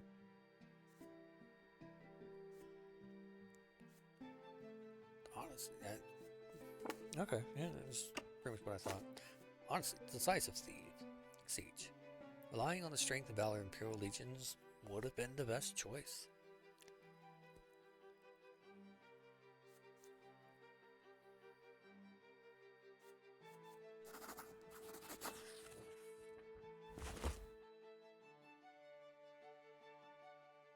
You decide it's time for you to answer Sir Elcroy. You begin by stating that you hail from the city of Banazalt yourself. The cornerstone of the rebellion Duke's strategy was ennobling humans, you say. This won their loyalty and formed them a veritable army. An army loyal to its leader can achieve any feat of valor. So, the Imperial Legions also ought to have relied upon their valor and unity of their soldiers. Inspire the warriors, earn their loyalty, take their castle by storm. That is the way. Sir Elcroy looks at you, studying you attentively. Brante, is that your name, young man? I'll make sure to remember it. You're absolutely right. The soldiers' loyalty to their creed, their commander, their emperor, these are things that make for an undefeatable army. And I wholeheartedly agree. A decisive assault would have brought down the castle of the rebellion's very inception, and destroyed their will to fight. And this, young man, is the moral of the story. Charles Melandis was defeated, not by the clergy and their prayers, and not even by the noble militias assembled by other mock dukes. He was vanquished by Imperial legions, unified army with clear regulations and ranks and a clear chain of command. Army that is strong in discipline and loyalty to the Emperor. Long ago, only Arcanians had the right to wield weapons and wage war. But now, humans can prove their own merits and earn the same rights. Humans like ourselves. And the present empire has grown even stronger thanks to its new warriors and functionaries. These days, humans can judge and rule and create. The terrors wrought by rebellious dukes are undeniable, yet his rebellion created new possibilities for us all, including you, young Sir Brante. He nods at you in approval, and his eyes finally move away from you and back to the rest of the young men in his hall. After hearing him praise you, no one dares to argue with the battle-hardened officer. Evening continues. Sir Elcroy shares some of his war stories, each more astounding than the last. You join Thomas and the other cadets in sipping wine and enjoying his tales.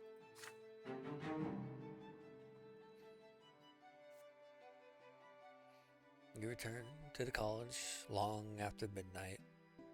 You often recall Baron Elcroy's story about the rebellion of Charles Melandis. After that, rebellious Duke lost the war, and yet he brought about drastic change for humans and the entire empire.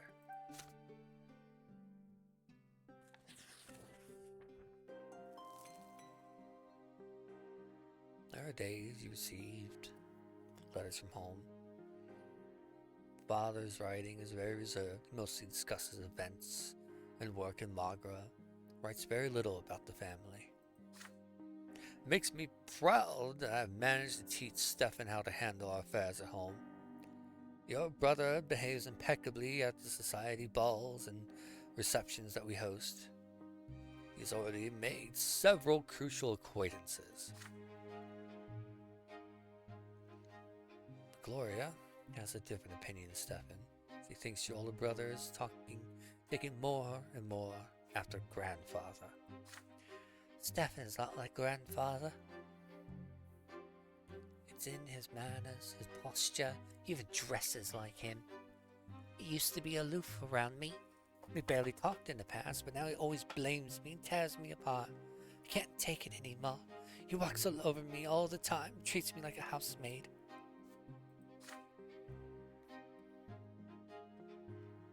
Mother writes to you.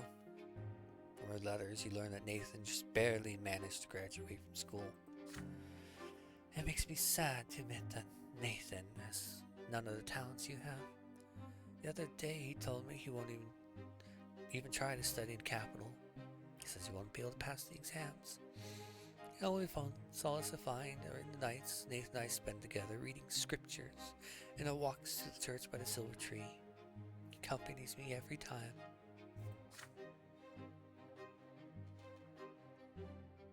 Your sister and younger brother write about Mother too, and they say the same thing about her health. She now spends more time locked away in her chambers to brood. Gloria does her best to accompany Mother when she leaves home. Nathan's letters mention her steps echoing in the halls in the middle of the night. There's one more thing Nathan mentions in his letters. Stefan and Gloria have been fighting very often these days. Stefan always tries to get under Gloria's skin. She answers him in kind, and Stefan calls her lonely comment on to make her shut up. You always tremble in excitement each time you see a new letter with the seal of your home's province. Your fate is bound tightly to your families, no matter the distance between you. Why does he magically hate me? Why does everyone magically hate me? Rude. The first case. You will become a judge one day, so you are sent to the prefecture of Eterna to be mentored by a more experienced colleague. Your mentor is a judge of considerable age, noble with a mantle with a proud bearing about him. He never misses a chance to remind you that being mentored by such an experienced man of office is a great honor. Your mentor entrusts you with his minor cases, and, to his great joy, his night shift. Another night begins. His office is growing darker. You are still there, zealously filling out the paperwork for the day. Petty theft, a verbal assault against an old sword by a commoner, a fine for the parents of the children who covered an imperial institution of obscene drawings. Petty cases, all of them, but there are real cases a judge has to face. So you sit there, carefully comparing complaints, statements, and witness testimony. When the door of your office opens, a gendarme drags a provocatively dressed girl. Her golden hair is undone. Her makeup is a fiery red. Girls like her sell the bodies in houses of ill repute. Next to enter the office is a stout priest, his face adorned by a remarkable shape and huge warts on his cheek. You do your best to avoid staring at it. The gendarme gives his report. The girl was arrested with a certain gentleman in the park by the Temple of the Twins. They were commuting acts of carnality and affront to the faith. The huffing and puffing priest interrupts and starts yelling. He saw her doing magic. He did. The gentleman was enthralled by the girl, and he was glowing like a lamppost. You gestured for the priest to stay quiet and ask if the gentleman can prove this. The gentleman only shrugs. Didn't see anyone glowing. He arrested the girl for her sacrilegious conduct alone. The man in her company was a noble, so the gentleman couldn't bring himself to arrest him. He does, however, remember his name. The priest is huffing and puffing even louder now. It was magic, he screams. You must refer the case to the Inquisition. This witch was loose on the streets of the Empire's illustrious capital, seducing good men with her vile charms. The girl stays quiet all the while. Her eyes are emerald green, twinkling with gold as she looks at you. When she does speak, her voice is soft, like smooth velvet. My name is Aelis, Your Honor. All I did was obey the noble gentleman's wish. I wanted my affection right by the temple, and I dared not oppose him. I did not defy my lot, did I? The wench looks up and meets your gaze as she says these words. Her eyes reflect the candlelight in the dusk, sending sparks of gold dancing across the wall. The gentleman stands awkwardly by the door, sighing. The priest goes off on another rant. Tell him to be quiet. The day is not over yet. You must decide how to resolve this unusual case on your own. The law says the judge must investigate all circumstances leading to a case. You know the name of the nobleman who was seen with this girl in the throes of passion. The gentleman was afraid to question him. But you are the future nobleman yourself, a young judge. Surely you could find a way to resolve this matter with discretion and get the information you need from the nobleman. But perhaps this suspicious lady evening Aelis is at the heart of the matter. You have no doubt she will reveal her true colors if you question her. The priest was right about her using magic. The girl's fate is sealed. Your Honor.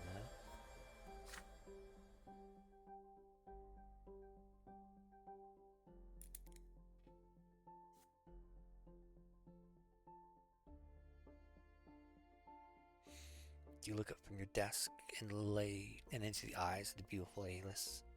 Suddenly feel as though a divine light is shining upon you. The emotion flows like a river. It lifts you up. This is more than beauty, more than passion. This is much, much more. Resist this call, or will you heed it? What do I need for this?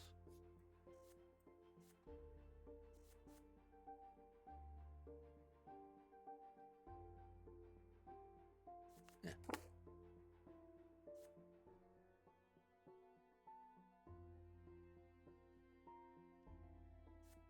It'll kill my willpower. Let's find out.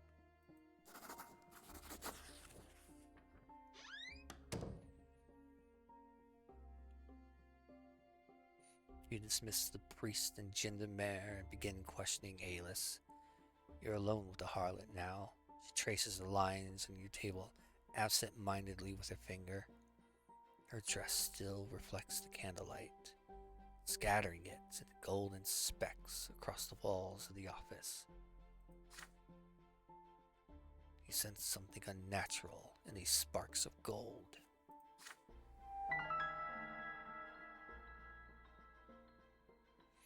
You have seen these sparks before once as a youth.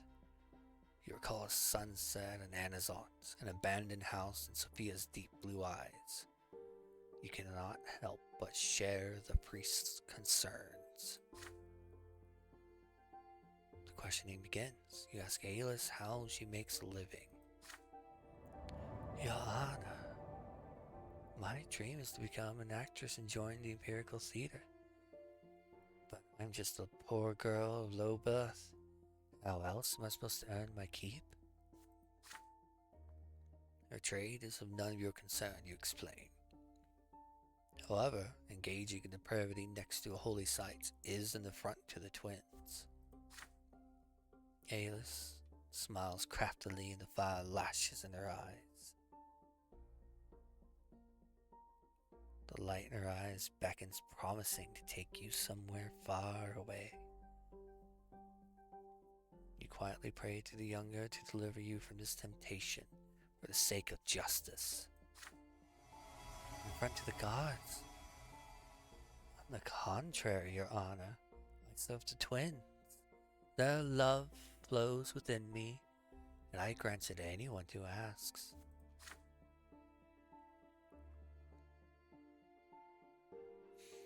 Alis rises from her chair, incensed. She is glowing, literally. The light emanating from her is now bright enough to illuminate the entire room.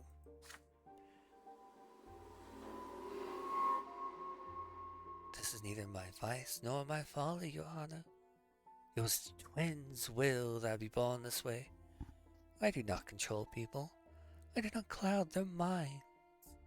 All I do with my gift is to help them feel the love of our gods, which they have forgotten. And the gods themselves bless me for this. That the twins hated magic as much as the Inquisition pretends, they never would have allowed me to be born. This is a confession. Alis is a witch. Does she not realize the fate that must await all witches? Yes, I was born a witch. What am I supposed to do, your honor? Give myself burned at the stake by the Inquisition, or become their mindless colored puppet? How am I supposed to find my way to the peak?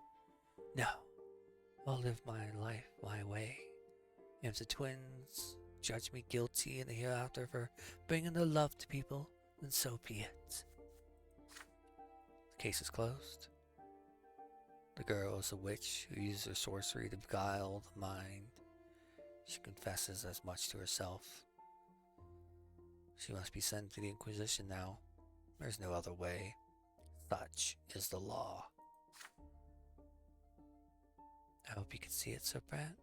I hope you can recognize the love when it touches you. I feel sorry for you.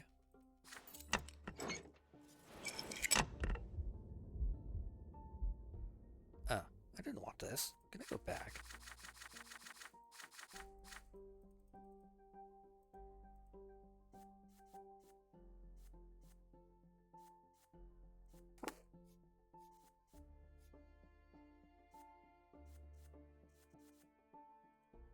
I want to go back. No.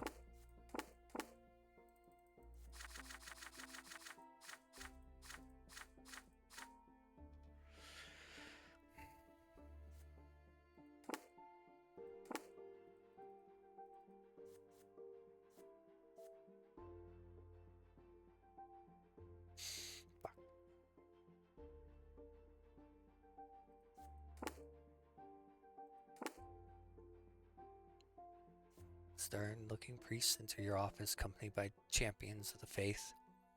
Inquisitors examine the girls closely, study your notes. Thank you for catching the witch. Champions of faith lock a collar around Alis' neck. The golden glow in her eyes is gone. 3 days later, pretty Alis is burned at the stake in Majesty Square.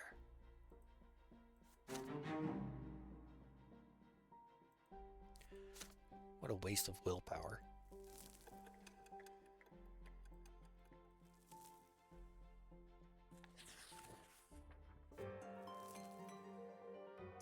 No. Ah! What a waste. 2 major events take place while you were busy living your life. Firstly, Cornelius Tempest is no longer the great Chancellor of the Empire. He has been ousted and sent back to his province. Its replacement is Archduke of Monia, Aegarius Monterouge, the same Monterouge who sought to shut down the college. The most powerful lord in the realm has finally convinced the emperor that his brother Cornelius was giving too much freedom to the lowborn. Now, the policies of the empire will be reversed. Many fear the new great chancellor will destroy the imperial code of laws and other achievements of Cornelius. There are cautious rumors among the people that say the new great chancellor is going to revoke the rights of the common lot to be ennobled by the mantle. Secondly, Magra, your homeland, has a new overseer, Gaius Tempest, the other brother of Emperor Uther II. Usually, the overseer of a province is its archduke, after all. It all makes sense for the province's most powerful noble to impart the emperor's will to the locals. Yet now, this age-old tradition has been broken, and, to no one's surprise, Archduke Tarquinius Milandus is absolutely furious. Gaius Tempest used to be the main supporter of his brother, the former great chancellor Cornelius Tempest. The nobles at the emperor's court say this is a stratagem by the Arcanian gentry, who want Gaius removed from court affairs along with Cornelius. Either way, Gaius Tempest and Tarquinius Milandus will be at each other's throats of the province. It does not bode well for the future. Only one thing is clear. Magra, your home province, is about to face great changes.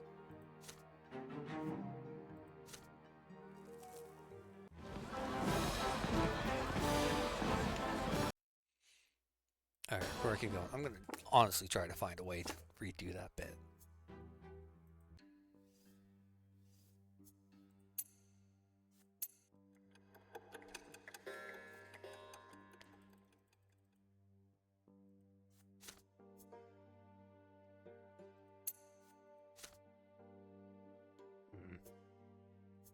Alright, speed run.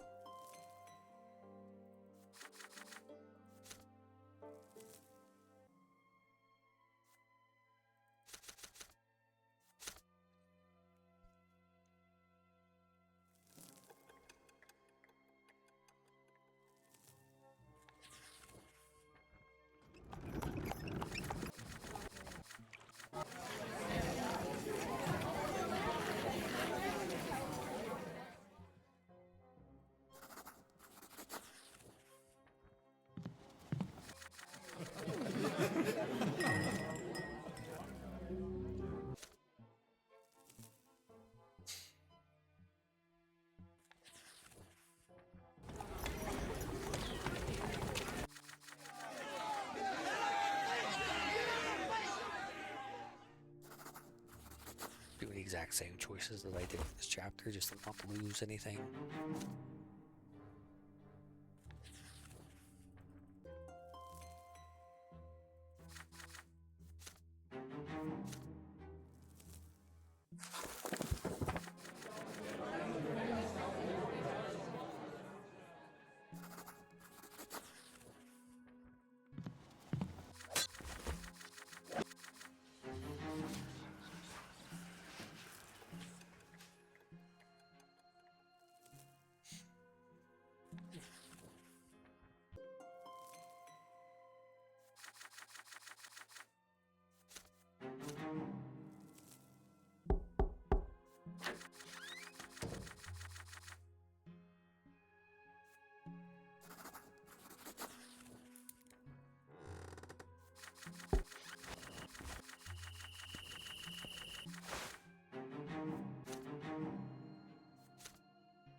I will never...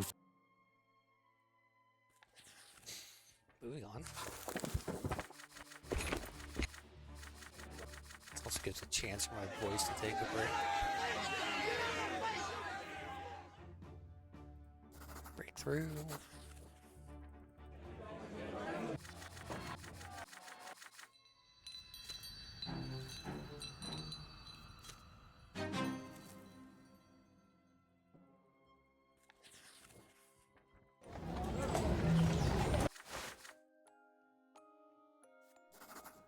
Swearing no friendship with Sir Thomas.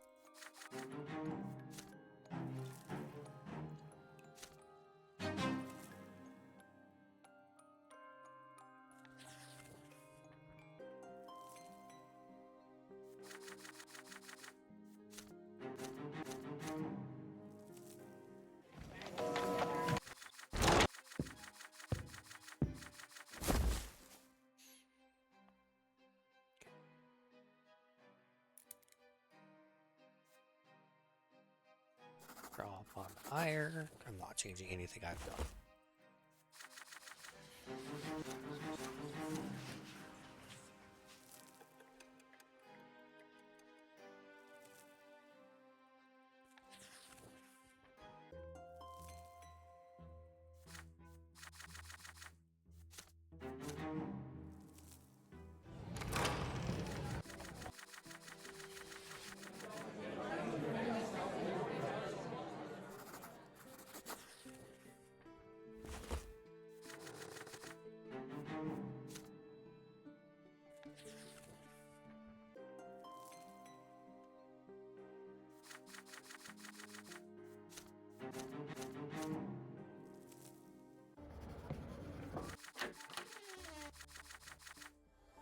Okay, back to where it was.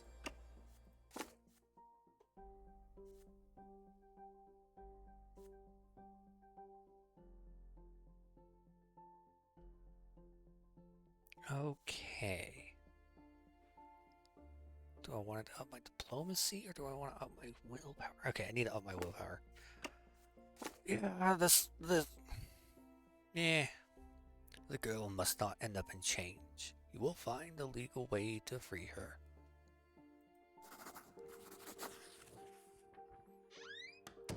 You dismiss the gentleman and the priest and tell them you will take it from here. You're alone with Aylis now. Flecks of gold dance in her eyes, beckoning, calling for you to immerse yourself in her light. You feel your lips open, almost on their own, saying only words that feel right at this moment. You will not open a case against her. It will be a waste of time and effort. You are free to go. She looks straight into your eyes now. The gaze feels warm and soothing. Would you come home with me then, Your Honor? You comply, guide the lady of the evening through the halls of the prefecture. Does not even occur to you to argue with her. Two of you emerge from the building, start to shiver from the cold night wind. Aylis is wearing only a thin dress.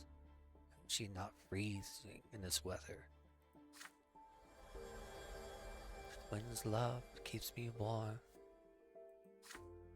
With a smile, Aylis places her finger on your chest, though showing where this love resides. Even through your jacket, you can feel the warmth emanating from her. It is more than human warmth. Something more, something greater, something higher. Her lips gently touch yours. Damn! You do not recall how you end up in a room at the nearest inn. Aylis slides the dress off her shoulders, smoothly and easily like snakeskin, while you fumble out of your clothes. The beds beckon, your bodies intertwine. The taste of her lips is intoxicating. But you know, you feel this is more than just a union of two bodies. Aylis places a finger on your head, guides your gaze towards her eyes. You're filled with love, the very love you have known ever since the moment of your birth. This is true love, pure love, a love that cannot be imitated. This is precisely who the twins created you to be. All doubts and worries are gone. You are immolated in this golden, loving glow. The other joy is so intense, it almost tears you apart. You did not sleep that night, yet you do not feel tired in the morning. On the contrary, there's a perfect clarity about your mind, a fresh spring in your step. Alis, the harlot, is asleep beside you, her golden hair strewn across the pillow. You quietly place her pay on the bedside table, look at her one last time, before closing the doors softly behind you.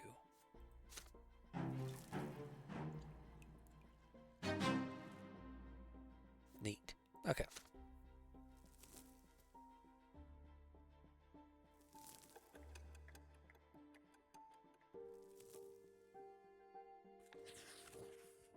This is still the same. 2 major events. Cornelius, yep.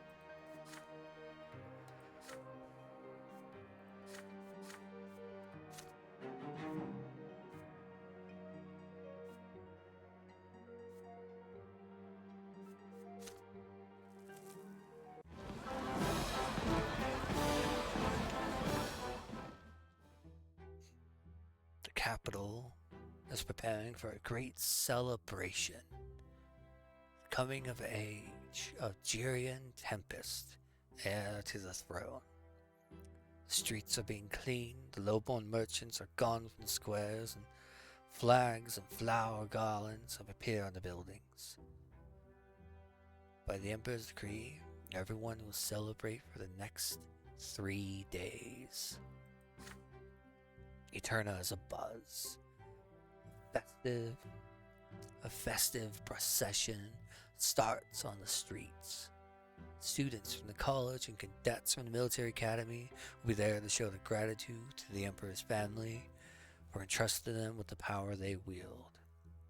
Ribbons and flags flutter in the wind. The streets are scrubbed clean, and the scent of flowers fill the air.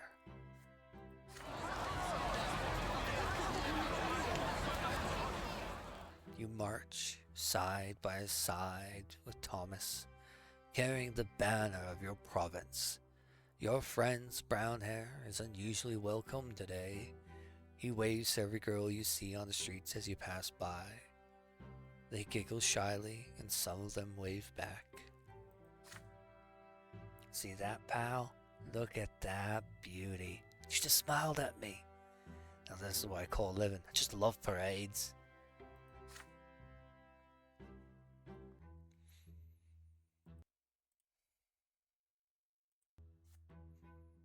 The Tempest royal family observes the slowly approaching parade from the balcony of the Imperial Palace. They are joined by the Empire's highest dignitaries and provincial overseers.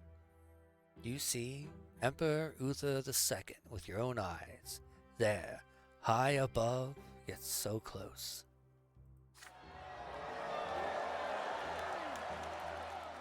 Columns come to a halt at the balcony and salute the Emperor with the mottos of the college and the academy. You join the other college students in crying, "Learning is strength. Learning is will."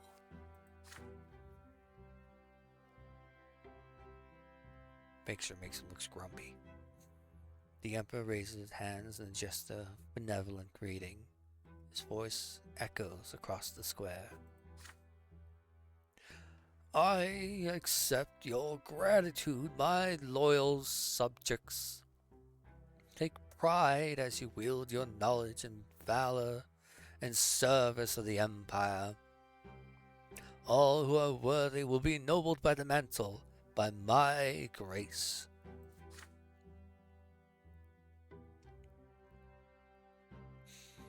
The future nobles around you cheer the Emperor's words, but their jubilation gives way to murmurs of discontent when Archduke Monterose, the new great Chancellor of the Empire, steps on the balcony. Everyone here remembers all too well how the Archduke attempted to shut down the college by force. Still, the Archduke is the de facto leader of the Arcanian gentry. He is forced to be reckoned with, even for the Emperor. So, he is the great Chancellor now. Hail, your Emperor, common folk. Be forever obedient and graceful, for the good graces you do not deserve by birth.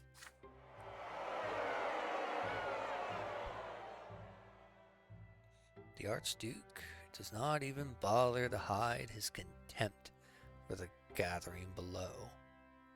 Booed by the crowd, he rejoins the dignitaries in the back row.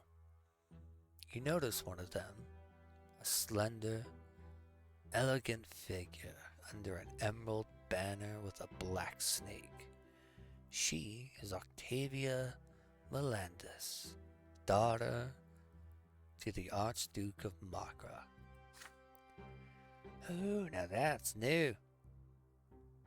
You notice Octavia too, right? Our Archduke Melendez sent his daughter in his stead. That's a sign of disrespect for the Emperor. Even if I've never seen one, is he so enraged because he's no longer the overseer of Magra? I mean, can you imagine his surprise? That's never happened before. But everyone grows silent. A young, slender Arcanian with a shy smile comes forth. There are whispers in the crowd. That's Prince Gerion, heir to the throne, Lord of Cornelius, promise and hope of the Common Estate. To the left of Gerion is his younger brother Flavius. He is baffled at the sight of the parade below, too young to process what he is seeing. May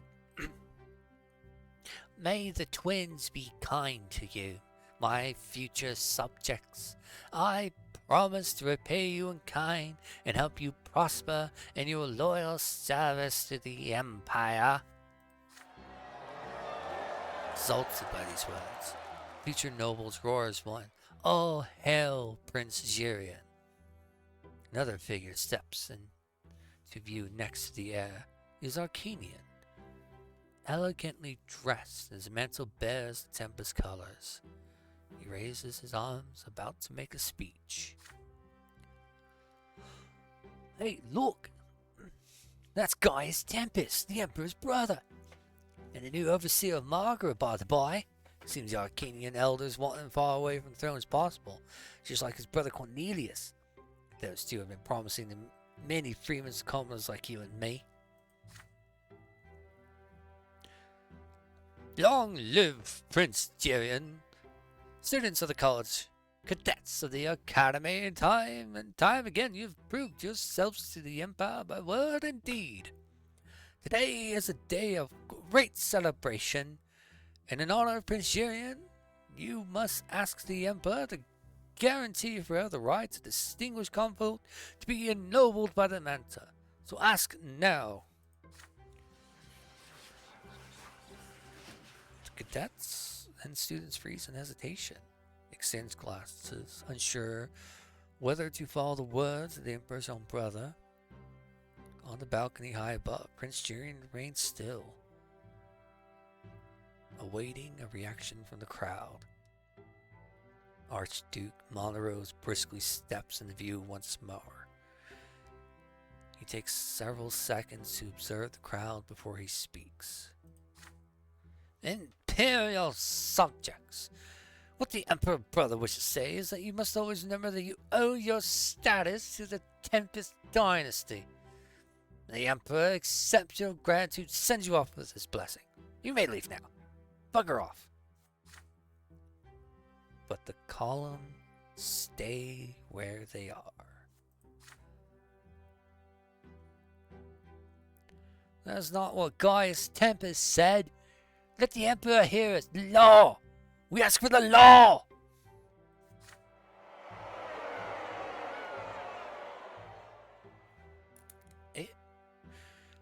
Commotion and murmurs spread over the crowd as some of the future nobles refuse to follow the Archduke's orders. There are shouts heard here and there. The law! We ask for the law! The academy officers and teachers of the college urge them all to fall in line and resume the parade. The tension is rising. The crowd slowly grows enraged and unruly.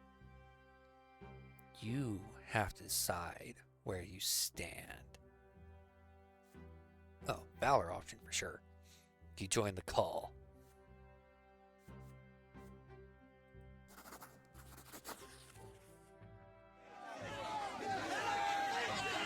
You cry out in support of Gaius' Tempest's call for the law. You have the right to be heard. You have the right to ask. Your voice grows stronger. Soon others join you. The chant grows louder with every second. The law! The law! Inspired by the support of your fellow students and cadets, you move through the square and nudge others to join you. Thomas walks by your side, waving his arms wildly, inciting others to shout along with you. The law! The law! You, Thomas, other vocal students and cadets gather in the very center of the square. Academy officers are trying to shout you into submission and order you back to the procession. They are barely heard above your chant. Still, some submit, form back into columns. But the impassioned chants continue. You are at the very heart of the chanting crowd.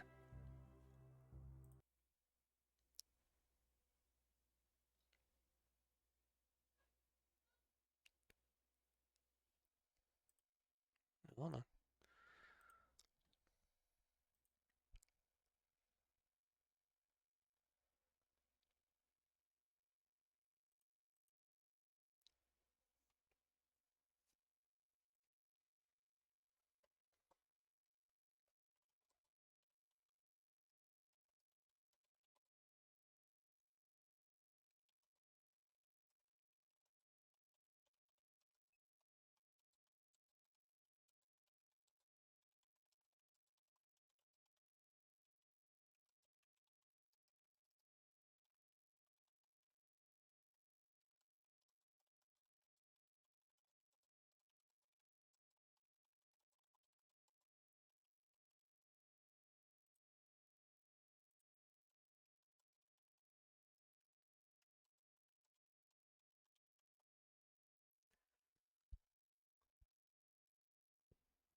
Sorry about that.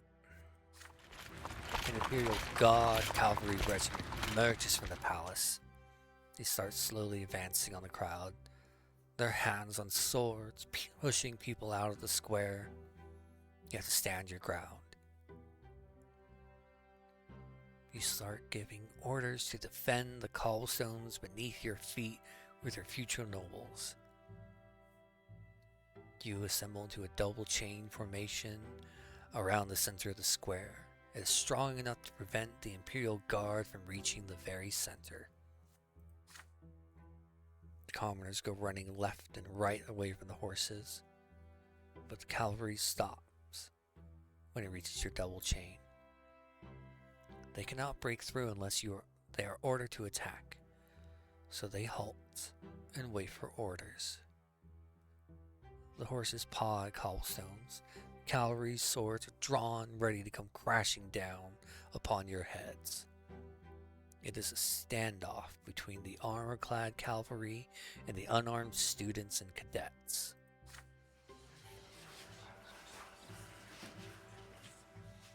Emperor Uther II appears on the balcony again, joined by his brother Gaius Tempest and their heir to the throne Gerion Tempest. The jester, the emperor, calls for attention. The square falls silent at the sight of the sovereign. My subjects, I have heard your request. There's no need to repeat it again and again. The great Imperial Council shall review my brother's proposal. Now follow your lot and obey my will. Continue the parade and sing praises to the ever-merciful Prince Jerian.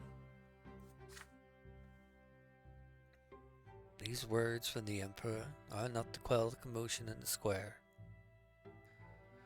The standoff ends, and the cavalry withdraws. Well, would you look at that, old friend? We did it! Stood up for our noble right and won. That's the Emperor's word. That's what all courage can do. The voices of the crowd are quick to disprove Thomas. The Emperor never gave his word. He only promised to review the proposal. The people begin to argue around you again. This time, however, no one wishes to disobey the orders from on high. And so, students line up into columns once again. The bout of defiance is in the past now. Everyone resumes the festive parade through the city streets. Glory to Emperor Uther. Glory to Prince Jerian.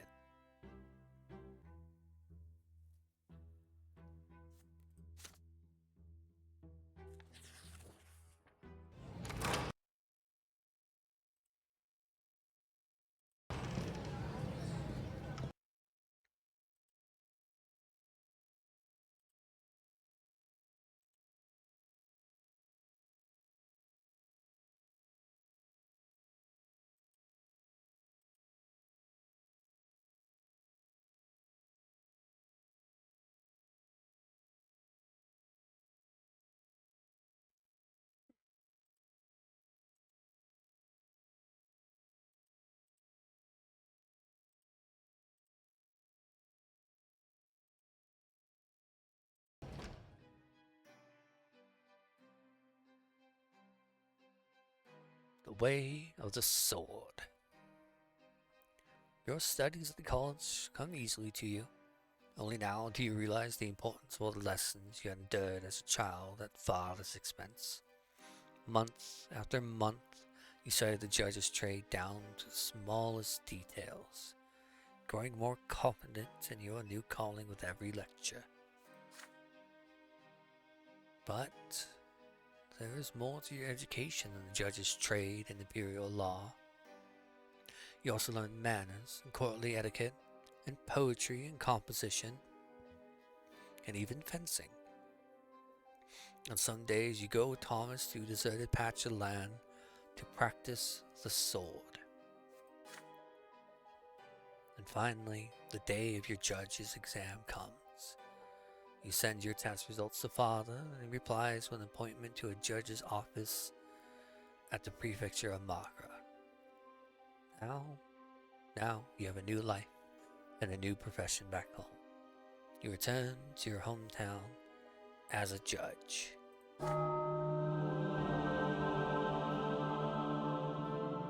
It is early morning at the great temple of the twins. Your heart skips a beat as you step inside the temple. It feels like that day from your childhood again. The priest is standing at the altar and the temple is divided into two halves. You are no longer a frightened child anymore. You are now a grown man who's become a noble. The floor on the common side is there to cause pain. You feel the jagged edges even through the soles of your boots. This pain marks your final few seconds as a commoner. The priest stands before you. You kneel again.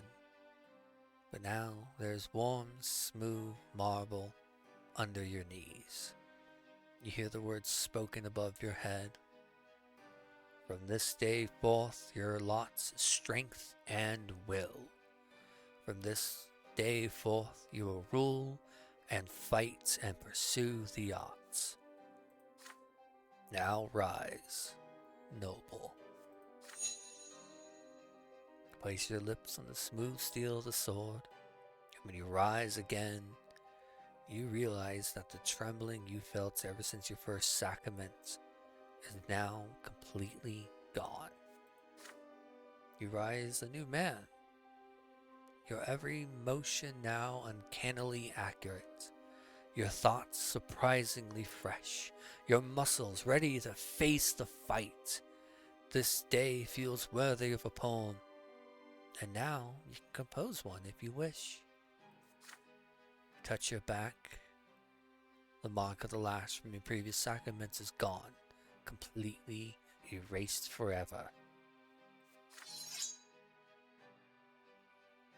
You hurry from the sacrament back to your room at the college. Your father's gifts await you there. A sword. Very own sword. All the college students are invited to the college tournament. Then a party. The sword feels wonderful in your hand.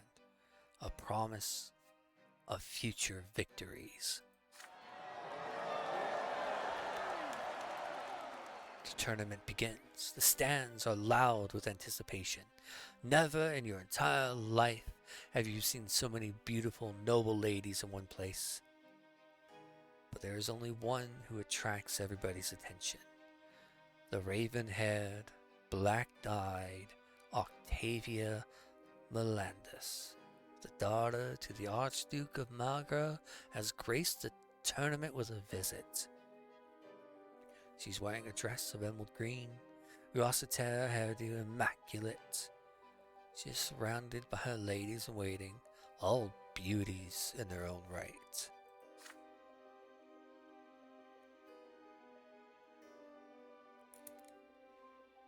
When a noble enters the tournament, he must announce the name of the lady whose honor he wants to fight for. Many shout the names of their loved ones in the stalls. You know that many would fight for Octavia Melandus, but the honest responsibility is too great. You take a few jabs with the sword, warming for the fight. Soon it's your turn. All eyes are on you now. The young lady Octavia hides her face behind the fan, yet her eyes watch you with curiosity.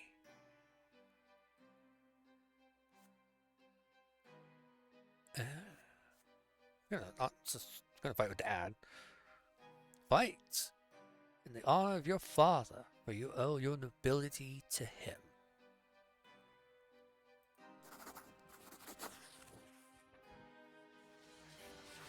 Approach the stalls and introduce yourself.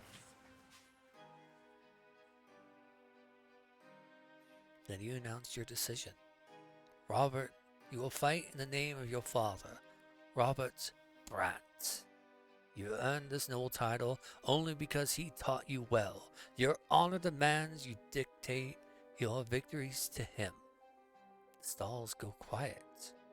Unlike the other fighters in the arena, you're not fighting in a lady's name.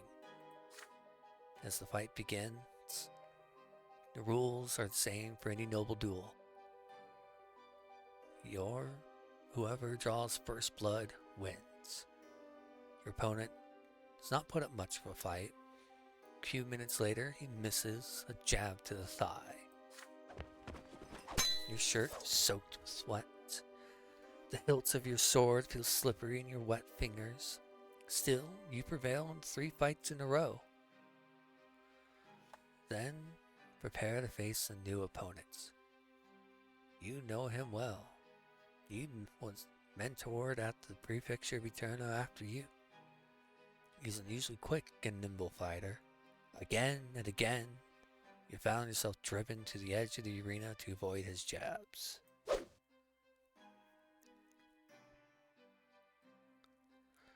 Then, with the slashing feint, you draw your opponent's blood. Another victory. To your surprise, you're about to face for the champion's title. You will face Jose Peltier, the best fencer at the college, with 5 wins in this tournament alone. Your skill pales for the mastery he has attained after months of grueling practice with the sword. He assails you with a flurry of cuts, thrusts, and jabs. You can barely react in time to deflect them. But then you recall a bright moment from your childhood. Your very first fencing lesson with Father. The first man to teach you how to dodge a lunge. This memory comes alive in your mind. You stand more confidently now. You take a few steps back to catch your breath and study your opponent. This Peltier is good at keeping his distance and following an attack with a defense. Yet his movements are too learned, too mechanical. So you try a trick. First you pretend there's an opening in your defense. Then you rush him suddenly. Then follow your assault with a feint. The sudden, unpredictable attack catches your opponent off guard. He jumps to the side, but not before the very tip of your sword catches Peltier in the shoulder. He is itching to continue the fight, but a patch of red spreads across the sleeve of his shirt. Victory. You salute the stalls and dedicate this victory to your father, Robert Brante. Your fellow students pick you up, carry you to the stalls as everyone chants your name. The winner's reward is the tournament ribbon, and Lady Octavia Melendez, the tournament's guest of honor, will tie it around your sword herself. The crowd pots as the daughter of Archdukes of Magra walk towards you. All this time, Octavia has been watching you closely from behind her emerald hand fan. She ties the ribbon of honor around your blade.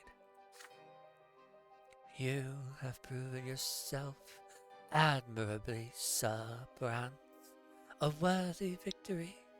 Your father has every right to be proud. The son of a judge from Renaissance, who could have known we would meet one another here in the capital of the Empire. I must say I'm amazed.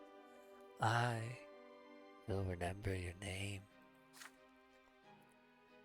The eyes of the young Archduchess follow you even as you leave the arena. Oh my. You remember this day for the rest of your life. The day when you became a noble. More valor!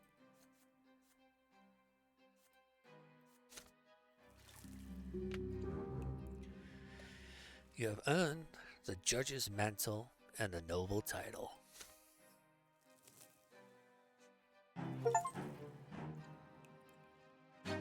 And I won.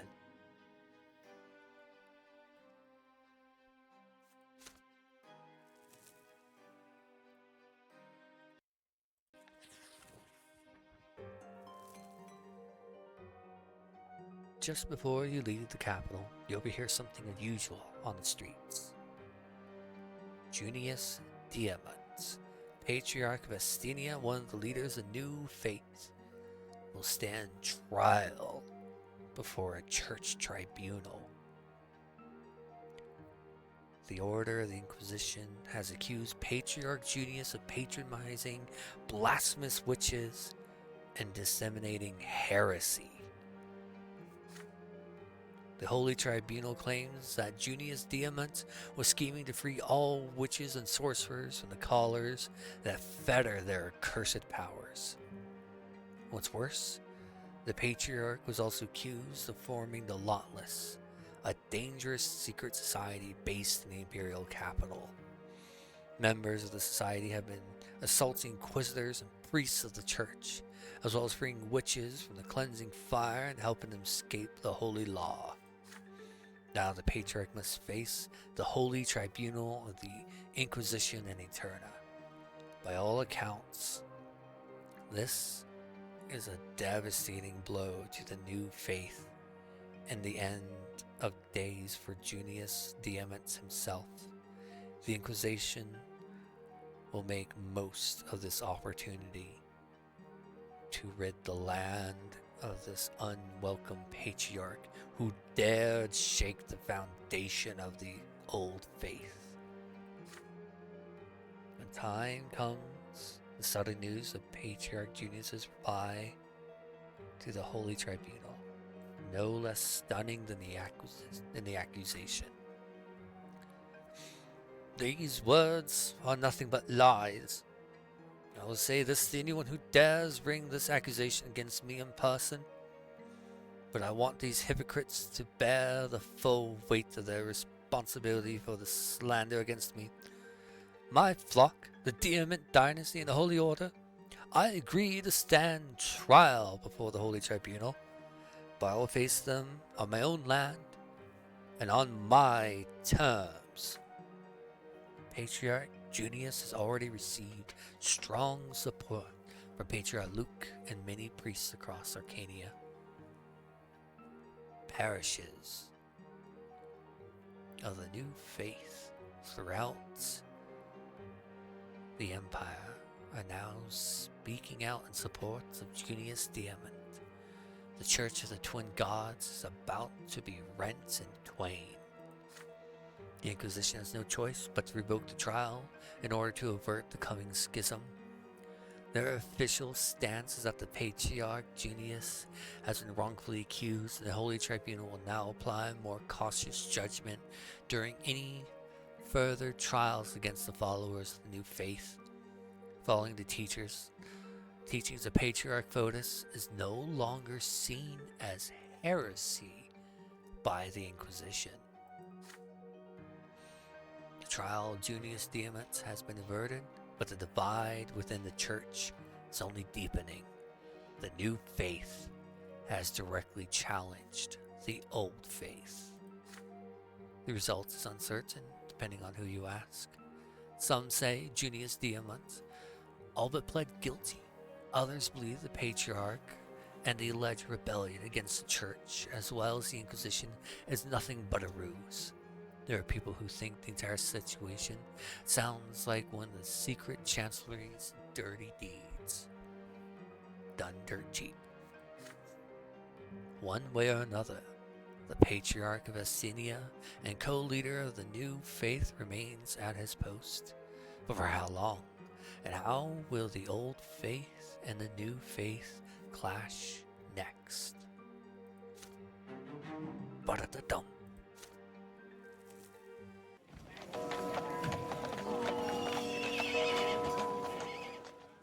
Okay, I think I'm close to completely finishing chapter 3,